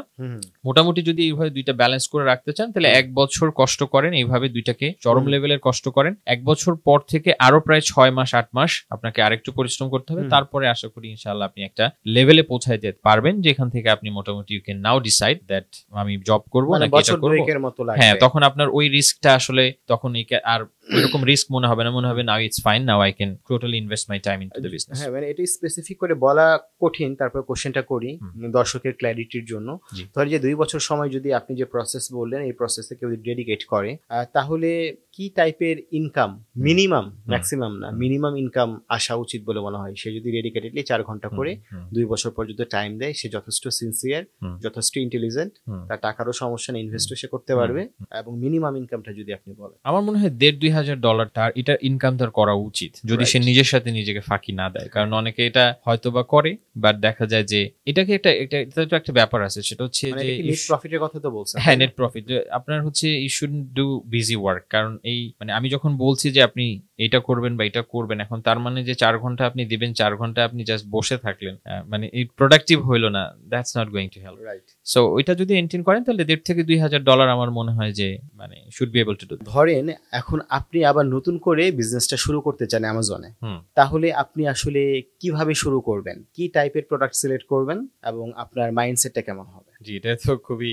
ইন্টারেস্টিং কোয়েশ্চেন আসলে। আমি যদি এখন এই মুহূর্তে স্টার্ট করতে চাই, সব থেকে বড় যে জায়গায় আমি ফোকাস করবো সেটা হচ্ছে কাস্টমার ট্রাস্ট। সবার আগে আমি যে প্রথম প্রোডাক্টটা লঞ্চ করবো সেটা থাকবে দামি প্রোডাক্ট। যেহেতু আপনি বললেন আমার $1.5 থেকে $2,000 ধরেন বাজেট, সো আমি হয়তোবা এর ইনিশিয়াল কিছু অংশ ইনভেস্ট করবো just for providing value. First of all ধরেন আমি প্রথম প্রোডাক্টটা লঞ্চ করবো, এমন হয়তোবা খোঁজার চেষ্টা করবো এমন একটা কিছু যেটা মোটামুটি মানুষকে একটা ভ্যালু প্রোভাইড করবে, এরকম কিছু একটা। কিন্তু সেটা মোটামুটি আমি ধরেই নিব যে এই প্রোডাক্টটা আমার ফ্রন্ট ফেসিং প্রোডাক্ট, যদি আমি কোনো লাভ করবো না, প্রফিট করবো না, জাস্ট আমি কাস্টমারের ভ্যালুটা গ্যাদার করব এবং আমি তাদের ট্রাস্টটা অর্জন করব, এবং সেই সাথে আমি চেষ্টা করব যে তাদের সাথে নিজের কানেকশনটা বাড়ানোর অবশ্যই, এবং তাদের যে কোনো একটা লিস্ট তৈরি করার চেষ্টা করব। দেয়ার ইজ নো অল্টারনেটিভ আমি মনে করি। কারণ ধীরে ধীরে আমার মনে হয় যে যদি আমি ব্র্যান্ড বিল্ডিং না করতে পারি ইন ফিউচারে, মানে আমি যদি একটা লয়াল ফ্যান বেস তৈরি করতে না পারি, এটা আমার মনে হয় সব বিজনেসের ক্ষেত্রে ধীরে ধীরে এটা ট্রু হয়ে যাবে যে আপনি যদি কাস্টমার অ্যাকুইজিশন কস্ট কমাইতে না পারেন ইন ফিউচারে এবং অ্যাডের উপরে এইভাবে ডিপেন্ডেন্ট হয়ে যান, তাহলে এই যখন অ্যাড শিফটটা হবে ম্যাসিভ আকারে, যখন এই এআই আসার পরে যখন একটা চেঞ্জেস আসবে, তখন বেশ বড়সড় বিপদে পড়বেন। তো আপনাকে কাস্টমার ট্রাস্ট এই জিনিসটা এনশিওর করতে হবে। আমি মনে করি আমি প্রথম যে এই জিনিসটা করবো সেটা টোটাল ভ্যালু দেওয়ার চেষ্টা করবো, একদম টোটাল ভ্যালু। আমি জাস্ট ব্রেক ইভেনে থাকবো, লস করবো না, ব্রেক ইভেনে থাকবো, বাট ওইটাকে ফ্রন্টে রেখে আমি আমার ক্যাম্পেইন করবো। ধরেন আমি ধরে নিলাম আমি $1,000 বাজেট করলাম, সাধারণ কোনো মানের একটা প্রোডাক্ট খোঁজার চেষ্টা করবো, বাট মোটামুটি এমন প্রাইসে দেওয়ার চেষ্টা করবো যেখান থেকে তারা ভ্যালু পাবে, এবং কাস্টমারের লিস্ট গ্যাদার করার চেষ্টা করবো। সেকেন্ড প্রোডাক্ট যখন আমি লঞ্চ করব, সেখান থেকে আমি মূলত চেষ্টা করব যে আমার মেইন প্রোডাক্টগুলো করার ক্ষেত্রে। তো এটাতে যে সুবিধাটা হবে, ধরেন ফার্স্ট প্রোডাক্টের যে আমি ক্যাম্পেইনগুলো করলাম, তো সেই ক্যাম্পেইন থেকে আমার বেশ কিছু কাস্টমারের সাথে কানেকশন তৈরি হলো, তাদের একটা লিস্ট আমি জেনারেট করলাম। তো সেকেন্ড প্রোডাক্টের ক্ষেত্রে আমি তাদের এই লেভারেজটা আমি ব্যবহার করব, যে যেহেতু তাদের সাথে আমার একটা কানেকশন আছে, তারা যেহেতু আমার কাছে ভ্যালুটা পাইছে, এটা করছে, তো সেটাকে আমি মোটামুটি প্রায়োরিটি দেওয়ার চেষ্টা করব। যখন আমি সেকেন্ড প্রোডাক্ট আনবো, আমি তাদেরকে দিয়ে আমার প্রোডাক্টের প্রথম যে ইনিশিয়াল যেই লঞ্চিং পিরিয়ডটা, সেখানে আমি একটা ভালো ভ্যালু নেওয়ার চেষ্টা করবো, যেখান থেকে আমার মনে করেন যে আমার যে অ্যাড কস্টটা থাকে সেটা মোটামুটি আমি এখান থেকে রিডিউস করার চেষ্টা করবো। তো এখান থেকে আমার মোটামুটি একটা ভালো প্রফিট আসবে। আর আরেকটা বিষয় হচ্ছে যে আমি আরেকটা জিনিস যেটা ফোকাস করব এই মুহূর্তে যদি বিজনেস করি, সেটা হচ্ছে যে আমি প্রথমে অ্যাডভার্টাইজমেন্ট নিয়ে বা ক্যাম্পেইন নিয়ে চিন্তা করব, then I will go back to the product. কারণ আমার কাছে মনে হয় যে কাস্টমারের সাথে কানেক্ট করা ছাড়া বর্তমান সময় আপনি যদি করতে চান, মানে ইটস ভেরি ডিফিকাল্ট। আপনি এটা আসলে মানে যদি আপনি 8-10 জনের মতো র্যান্ডমলি সেল করা শুরু করেন বা র্যান্ডমলি প্রোডাক্ট সেল করেন, তাহলে আসলে মানে আপনি সাস্টেইন করা আপনার জন্য, আপনার প্রফিটে থাকা, সাস্টেইন করা, বিজনেসটাকে গ্রো করা, আমার মনে হয় এটা খুবই ডিফিকাল্ট হয়ে যাবে। আবার অনেকের ক্ষেত্রে যেমন প্রবলেম হয় যে যারা বিশেষ করে ব্র্যান্ড বিল্ডিং এর কথা চিন্তা করেন, তাদের ক্ষেত্রে প্রবলেম হয় যে ব্র্যান্ড বিল্ডিং এ তো আসলে কম বাজেট, মানে এটা বিশাল বাজেটের ব্যাপার, বিশাল লং টার্মের একটা ব্যাপার থাকে। তো তাদের ক্ষেত্রেও আমার মনে হয় যে এটা চিন্তা করাটা জরুরি, যে ধরেন কিভাবে আপনি কোন স্ট্র্যাটেজিতে বা কোন কয় বছরের প্ল্যানে আগাবেন। ধরেন যে আপনার সেই বাজেটটা এই মুহূর্তে নাই, তাহলে প্রথম এই যেটা আমি বললাম যে প্রথমে ট্রাস্ট বিল্ড করার ট্রাই করেন, প্রথম যে প্রোডাক্টটা সামান্য কিছু মার্জিন রাখেন, যাতে সেই প্রোডাক্টের ফান্ডিং দিয়ে অ্যাটলিস্ট বিজনেসটাকে আপনি কন্টিনিউ রাখতে পারেন, চালায় রাখতে পারেন। অর্থাৎ আপনি যে ট্রাস্টটা বিল্ড করতেছেন, অ্যাটলিস্ট সেই প্রোডাক্টটা দিয়ে যাতে সেই কাজটা আপনি করতে পারেন, ক্যাম্পেইনগুলো আপনি রান করতে পারেন, আপনি সেটা রিইনভেস্ট করতে পারেন। এইটা আপনি একটা লং এনাফ টাইমে রাখেন, এনাফ কাস্টমার লিস্ট বা একটা ফ্যান বেস তৈরি করেন, দেন আপনি আস্তে আস্তে আস্তে আস্তে আপনার মেইন প্রোডাক্টগুলো লঞ্চ করেন। সো আমি যদি এখন বর্তমানে কিছু করতে চাই, আমি মনে হয় আমি সেরকম প্ল্যানেই আমি আগানোর চেষ্টা করব, যে ফার্স্টে আমি এনাফ ভ্যালু দেওয়ার চেষ্টা করব, অবশ্যই লসে না, কিন্তু খুবই সামান্য প্রফিটে, এবং ভ্যালু থাকবে তার অনেক গুণ, এবং সেটার মাধ্যমে কাস্টমার ট্রাস্ট বিল্ড আপ করবো, তাদের একটা গ্রুপ তৈরি করার চেষ্টা করব, এবং তাদের গ্রুপটা আমি কন্ট্রোল করার চেষ্টা করবো, অর্থাৎ প্রাইভেট একটা করার চেষ্টা করবো, এবং প্রথম প্রোডাক্ট বা প্রথম এমন হইতে পারে প্রথম একটা বা দুইটা প্রোডাক্ট আমি চেষ্টা করবো তাদের টোটাল ভ্যালু, মানে একেবারে টোটাল ভ্যালু দেওয়ার জন্য, ট্রাস্টটা বিল্ড আপ করার জন্য। তারপর থেকে আমি আস্তে আস্তে করে আমার যে মেইন প্রোডাক্টগুলো যেখান থেকে আমি প্রফিট করবো, আমার মনে হয় যে সেই অ্যাপ্রোচেই আমি আর কি সামনে আগানোর চেষ্টা করবো। আচ্ছা, ধরেন যে কেউ যখন বিজনেস শুরু করবে, তার টোটাল ইনভেস্টমেন্টের কত পার্সেন্ট টাকা অ্যাডের পেছনে রাখা উচিত বলে আপনি মনে করেন? আমার মনে হয় যে ইনিশিয়াল স্টেজে যখন সে শুরু করবে 30-40% ইজ এ গুড বাজেট যখন আপনি স্টার্ট করবেন। বাট ওভার দ্য টাইম, মানে over the period of time বলবো যে 3-4 মাসের ভিতরে you should get it down to 10%। কারণ যদি 10% না নিয়ে আসেন ওভারঅল অ্যাড স্পেন্ড, দেন আপনার প্রফিটে থাকা কষ্ট হয়ে যাবে। আর যদি না আনতে পারেন, then you have some problems either with your product, মানে কনভার্সন, আপনার যেই প্রোডাক্টের ভ্যালুতে প্রবলেম অথবা প্রোডাক্টের প্রেজেন্টেশনের problem. So you have to work on that. কারণ অ্যাডের কাজটা, যে কোনো অ্যাডের কাজই হচ্ছে কাস্টমারের সামনে গিয়ে প্লেস করা। তো অ্যামাজনের ক্ষেত্রে মানে এটা আমি বিশেষ করে অ্যামাজনের স্পেসিফিক কথা বলতেছি, কারণ অফলাইন ক্যাম্পেইনের আলাদা পার্সপেক্টিভ। আমি যখন অ্যামাজনের কথা বলতেছি ওখানে যেহেতু ওদের একটা বিল্ট ইন সিস্টেম আছে, আপনার সেই সিস্টেমের মধ্যে থেকে কাজ করতে হবে। তো মেইন কাজটা হচ্ছে যে আপনার একটা প্রোডাক্ট আছে, আপনি ওদের কাস্টমারের সামনে গিয়ে বলবেন এই যে আমার প্রোডাক্ট। এখন কাস্টমার পারচেস করবে কি করবে না এইটা তো আপনাকে কনভিন্স করতে হবে, আপনার প্রোডাক্টে কনভিন্স করতে হবে। কাজে মেইন কাজটা তো করতে হবে ওইখানে। অ্যাডের কাজ তো আপনি যখন ধরেন অ্যাডে অনেক টাকা খরচ করবেন তখন তো এমনিতেই অ্যামাজন প্রমোট করবে আপনার প্রোডাক্ট, তাই না? কাস্টমারের সামনে গিয়ে প্লেস করবে, কিন্তু কাস্টমার কি তো আরো জোর করে পারচেস করাইতে তো আর পারবে না। তো এই জন্য আপনাকে বুঝতে হবে যে ইনিশিয়ালি 30-40% বাজেট রাখেন, যেহেতু শুরুতে আপনার এক্সপোজার দরকার, বাট 3-4 মাসের মধ্যে চেষ্টা করেন 10% নিয়ে আসার অ্যাড স্পেন্ডটা, তাহলে মোটামুটি আপনি একটা হেলদি বিজনেস রান করবেন। আর যদি কেউ প্রাইভেট লেভেলিং করতে চায় তাহলে আসলে কত ইনভেস্টমেন্ট নিয়ে নামা দরকার এবং ব্রেকডাউনটা যদি একটু বলেন। হ্যাঁ, এটা নিয়ে আমি কথা বলেছি অনেকবারই, যদিও অনেকের সাথে আমার এখানে আসলে একটু মত পার্থক্য হয়ে যায়, কারণ অনেক ধরনের কথা বলে মার্কেটে। আমার কাছে মনে হয় যে ট্রু সেন্সে যদি আপনি একটা বিল্ড আপ করতে যান বিজনেস, দেন $5,000 নিচে it's going to be very difficult, মানে যেটা টাকায় কনভার্ট করলে হয়তো 6 লাখ বা সামথিং প্লাস হয়। এর নিচে আসলে আপনি বাজেটটাকে অ্যালোকেট করতে পারবেন না। যেমন আমি যদি ধরি আপনার যে ইনিশিয়াল বাজেট আছে এর 40% বেশি আপনি ফার্স্ট যেই অর্ডার সেটার পিছনে ইনভেস্ট করবেন না। এটা আমার মানে ক্যালকুলেশনে আমার যতটুকু রিয়েল লাইফ এক্সপেরিয়েন্স থেকে আমি দেখছি। অথবা আপনার যেই অ্যামাউন্টটা আছে সেটাকে 2.5 দিয়ে যদি আপনি ভাগ করেন, যে অ্যামাউন্টটা হয় সেইটা আপনার ইনিশিয়াল অর্ডারে ইনভেস্ট করবেন। অর্ডার বলতে কি আপনার প্রোডাকশন কস্ট, শিপিং কস্ট এবং অ্যামাজন পর্যন্ত ল্যান্ড করতে আর যা আছে, অর্থাৎ এই টোটাল ল্যান্ডেড কস্টটা 40% এর মধ্যে কভার করবেন। খুবই ইম্পর্টেন্ট, ভাইটাল, কারণ হচ্ছে কি আপনার ক্যাশ ফ্লো পজিটিভ থাকতে হবে এবং ডে 1 থেকে এটা মেনটেন করতে হবে। যদি কোনো কারণে আপনার বিজনেস এই লুপ হোলে ঢুকে যে আমার মোটামুটি বিজনেসটা শুরু হইলো, আরো $2,000 দরকার, আমি পকেট থেকে বের করে ঢুকাইলাম, এই যে সিস্টেমটা চালু হলো না, এই সিস্টেমে কিন্তু আপনি পড়ে যাবেন। এই কন্টিনিউয়াসলি দেখা যাবে যে আপনার এই একটা প্র্যাকটিস শুরু হয়ে গেছে বা আপনার বিজনেস নিডও হয়ে যাবে এটা। সো ডে 1 থেকে আপনার ক্যাশ ফ্লো পজিটিভ, খুবই স্ট্র্যাটেজিক ওয়েতে কাজ করবেন। সো 40% আপনি রাখলেন ফার্স্ট অর্ডারের পিছনে, দেন আপনি বাকি যেটা থাকে তার 30% এর মতো আপনি অ্যাডের জন্য আলাদা কোথাও রাখেন, যে আমার মার্কেটিং এর জন্য আমার এই বাজেটটা থাকবে। বাকি যে রেস্ট অফ দ্য মানি সেটা আপনি রেখে দেন যে ইমিডিয়েট কোনো নিড যদি হয়, যেমন আমি হয়তো ইনিশিয়াল অর্ডার করলাম 500 ইউনিট, এখন 2 দিন 4 দিন বা 10 দিন যাওয়ার পরে দেখলাম যে যেইভাবে এক্সপেক্ট করছিলাম সেল তার থেকে হয়তো বেশি, 10% বেশি, তখন আপনি আপনার টোটাল হিসেবটা করেন যে সাপ্লাইয়ের আপনার প্রোডাকশন টাইম কতটুকু, আপনার লিড টাইম কিরকম, শিপিং টাইম কিরকম, তার আপনার যাতে কোনোভাবেই স্টকটা শেষ না হয়, তার ভিতরে যাতে আপনি রিফিল করতে পারেন। অ্যামাজন তখন আপনাকে টাকা দেয়নি, আপনি সেলের টাকা তখনও পান নাই, সো আপনি সেকেন্ড ব্যাচ তখন অর্ডার করবেন কোথায় যদি আপনার এইরকম নিড আসে?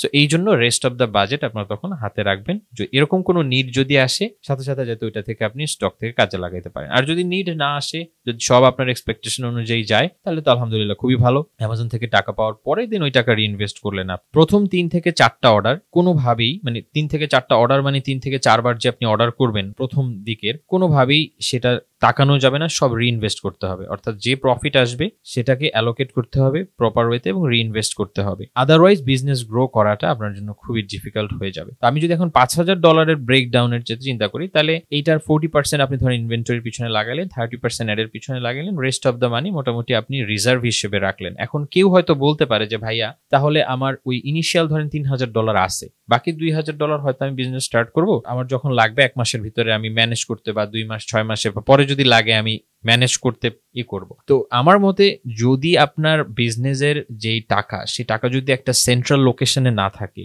এবং সেটা যদি স্প্লিটেড না থাকে প্রপারলি, সেটা স্প্লিটেড এমন না যে আপনার অ্যাকাউন্টে থাকতে হবে, আপনার খাতা কলমে যদি স্প্লিটেড না থাকে, দেন 99% সম্ভাবনা আছে যে আপনি এখানে মিসম্যানেজ করবেনই, কোনো না কোনোভাবে মিসম্যানেজ করবেনই।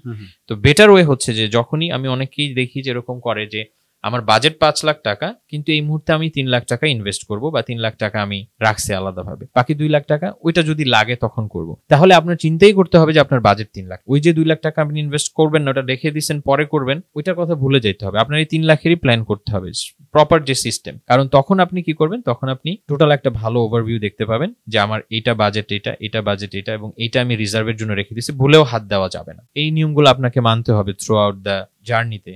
এটা আপনি আপনার নিজের বানানো নিয়ম বা নিজেরই মানতে হবে, আদারওয়াইজ আপনি কখনোই বিজনেসটাকে ক্যাশ ফ্লো পজিটিভ রাখতে পারবেন। আর যেটা very very important cash flow positive রাখা, এবং সব থেকে গুরুত্বপূর্ণ যে জায়গাটা যেখানে আমরা সবাই মোটামুটি অবসেসড, সেটা হচ্ছে রেভিনিউ, যে কত টাকার সেল করলাম। এইটাই সবাই দেখবেন মার্কেটিং করে এই একটা টনিক দিয়ে, যে 3 মাসে 20 কোটি টাকার সেল, 10 মাসে 50 কোটি টাকার সেল। এটা একটা মার্কেটিং ওয়েপন হয়ে গেছে। আপনি $1 মিলিয়ন সেল করেন, আমার এমনও মানুষের সাথে পরিচয় আছে যারা প্রায় কত 400K প্লাস সেল করে দিন শেষে 30K এর মতো প্রফিট, নেট প্রফিট 30K মানে 5-6% অ্যারাউন্ডের মতো তাদের প্রফিট। তাহলে সেই প্রফিট দিয়ে সে কি করবে?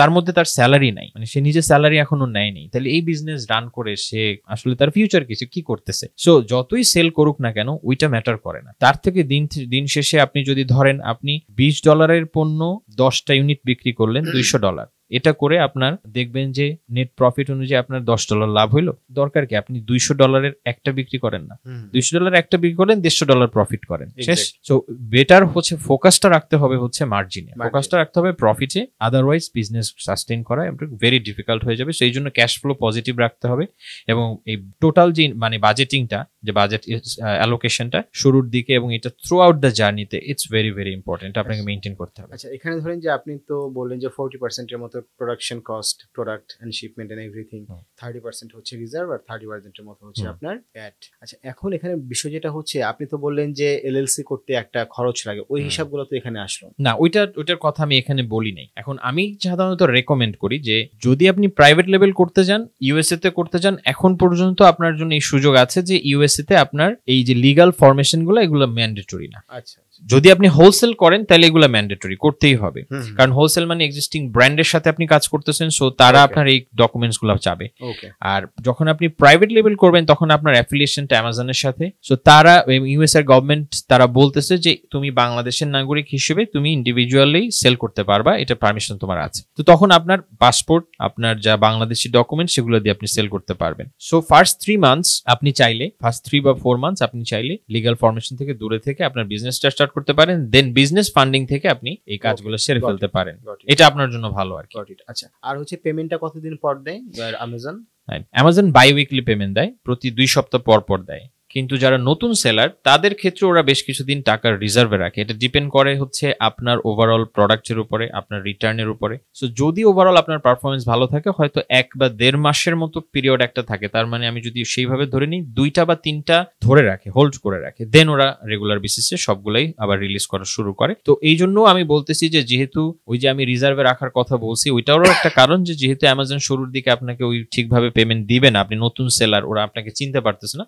সো টাকা রিজার্ভে রাখা মানে আপনার এই দুর্দিনগুলোর জন্য আপনি কিন্তু প্রিপেয়ার্ড। সো আপনার কোনো বিপদ আপদ যদি আপনার টাকা লাগে আপনি ওই ফান্ড থেকে ইউজ করতে পারবেন। ওকে ভাই, আমরা একদম শেষ পর্যায়ে চলে আসছি। অনেক ইম্প্যাক্টফুল আলোচনা হয়েছে এবং আমার ধারণা যে যারা দেখছে এবং যারা অ্যামাজনে বিজনেস করতে চায় তাদের জন্য হচ্ছে একটা খুব ভালো একটা রিসোর্স হবে এই পডকাস্টটা।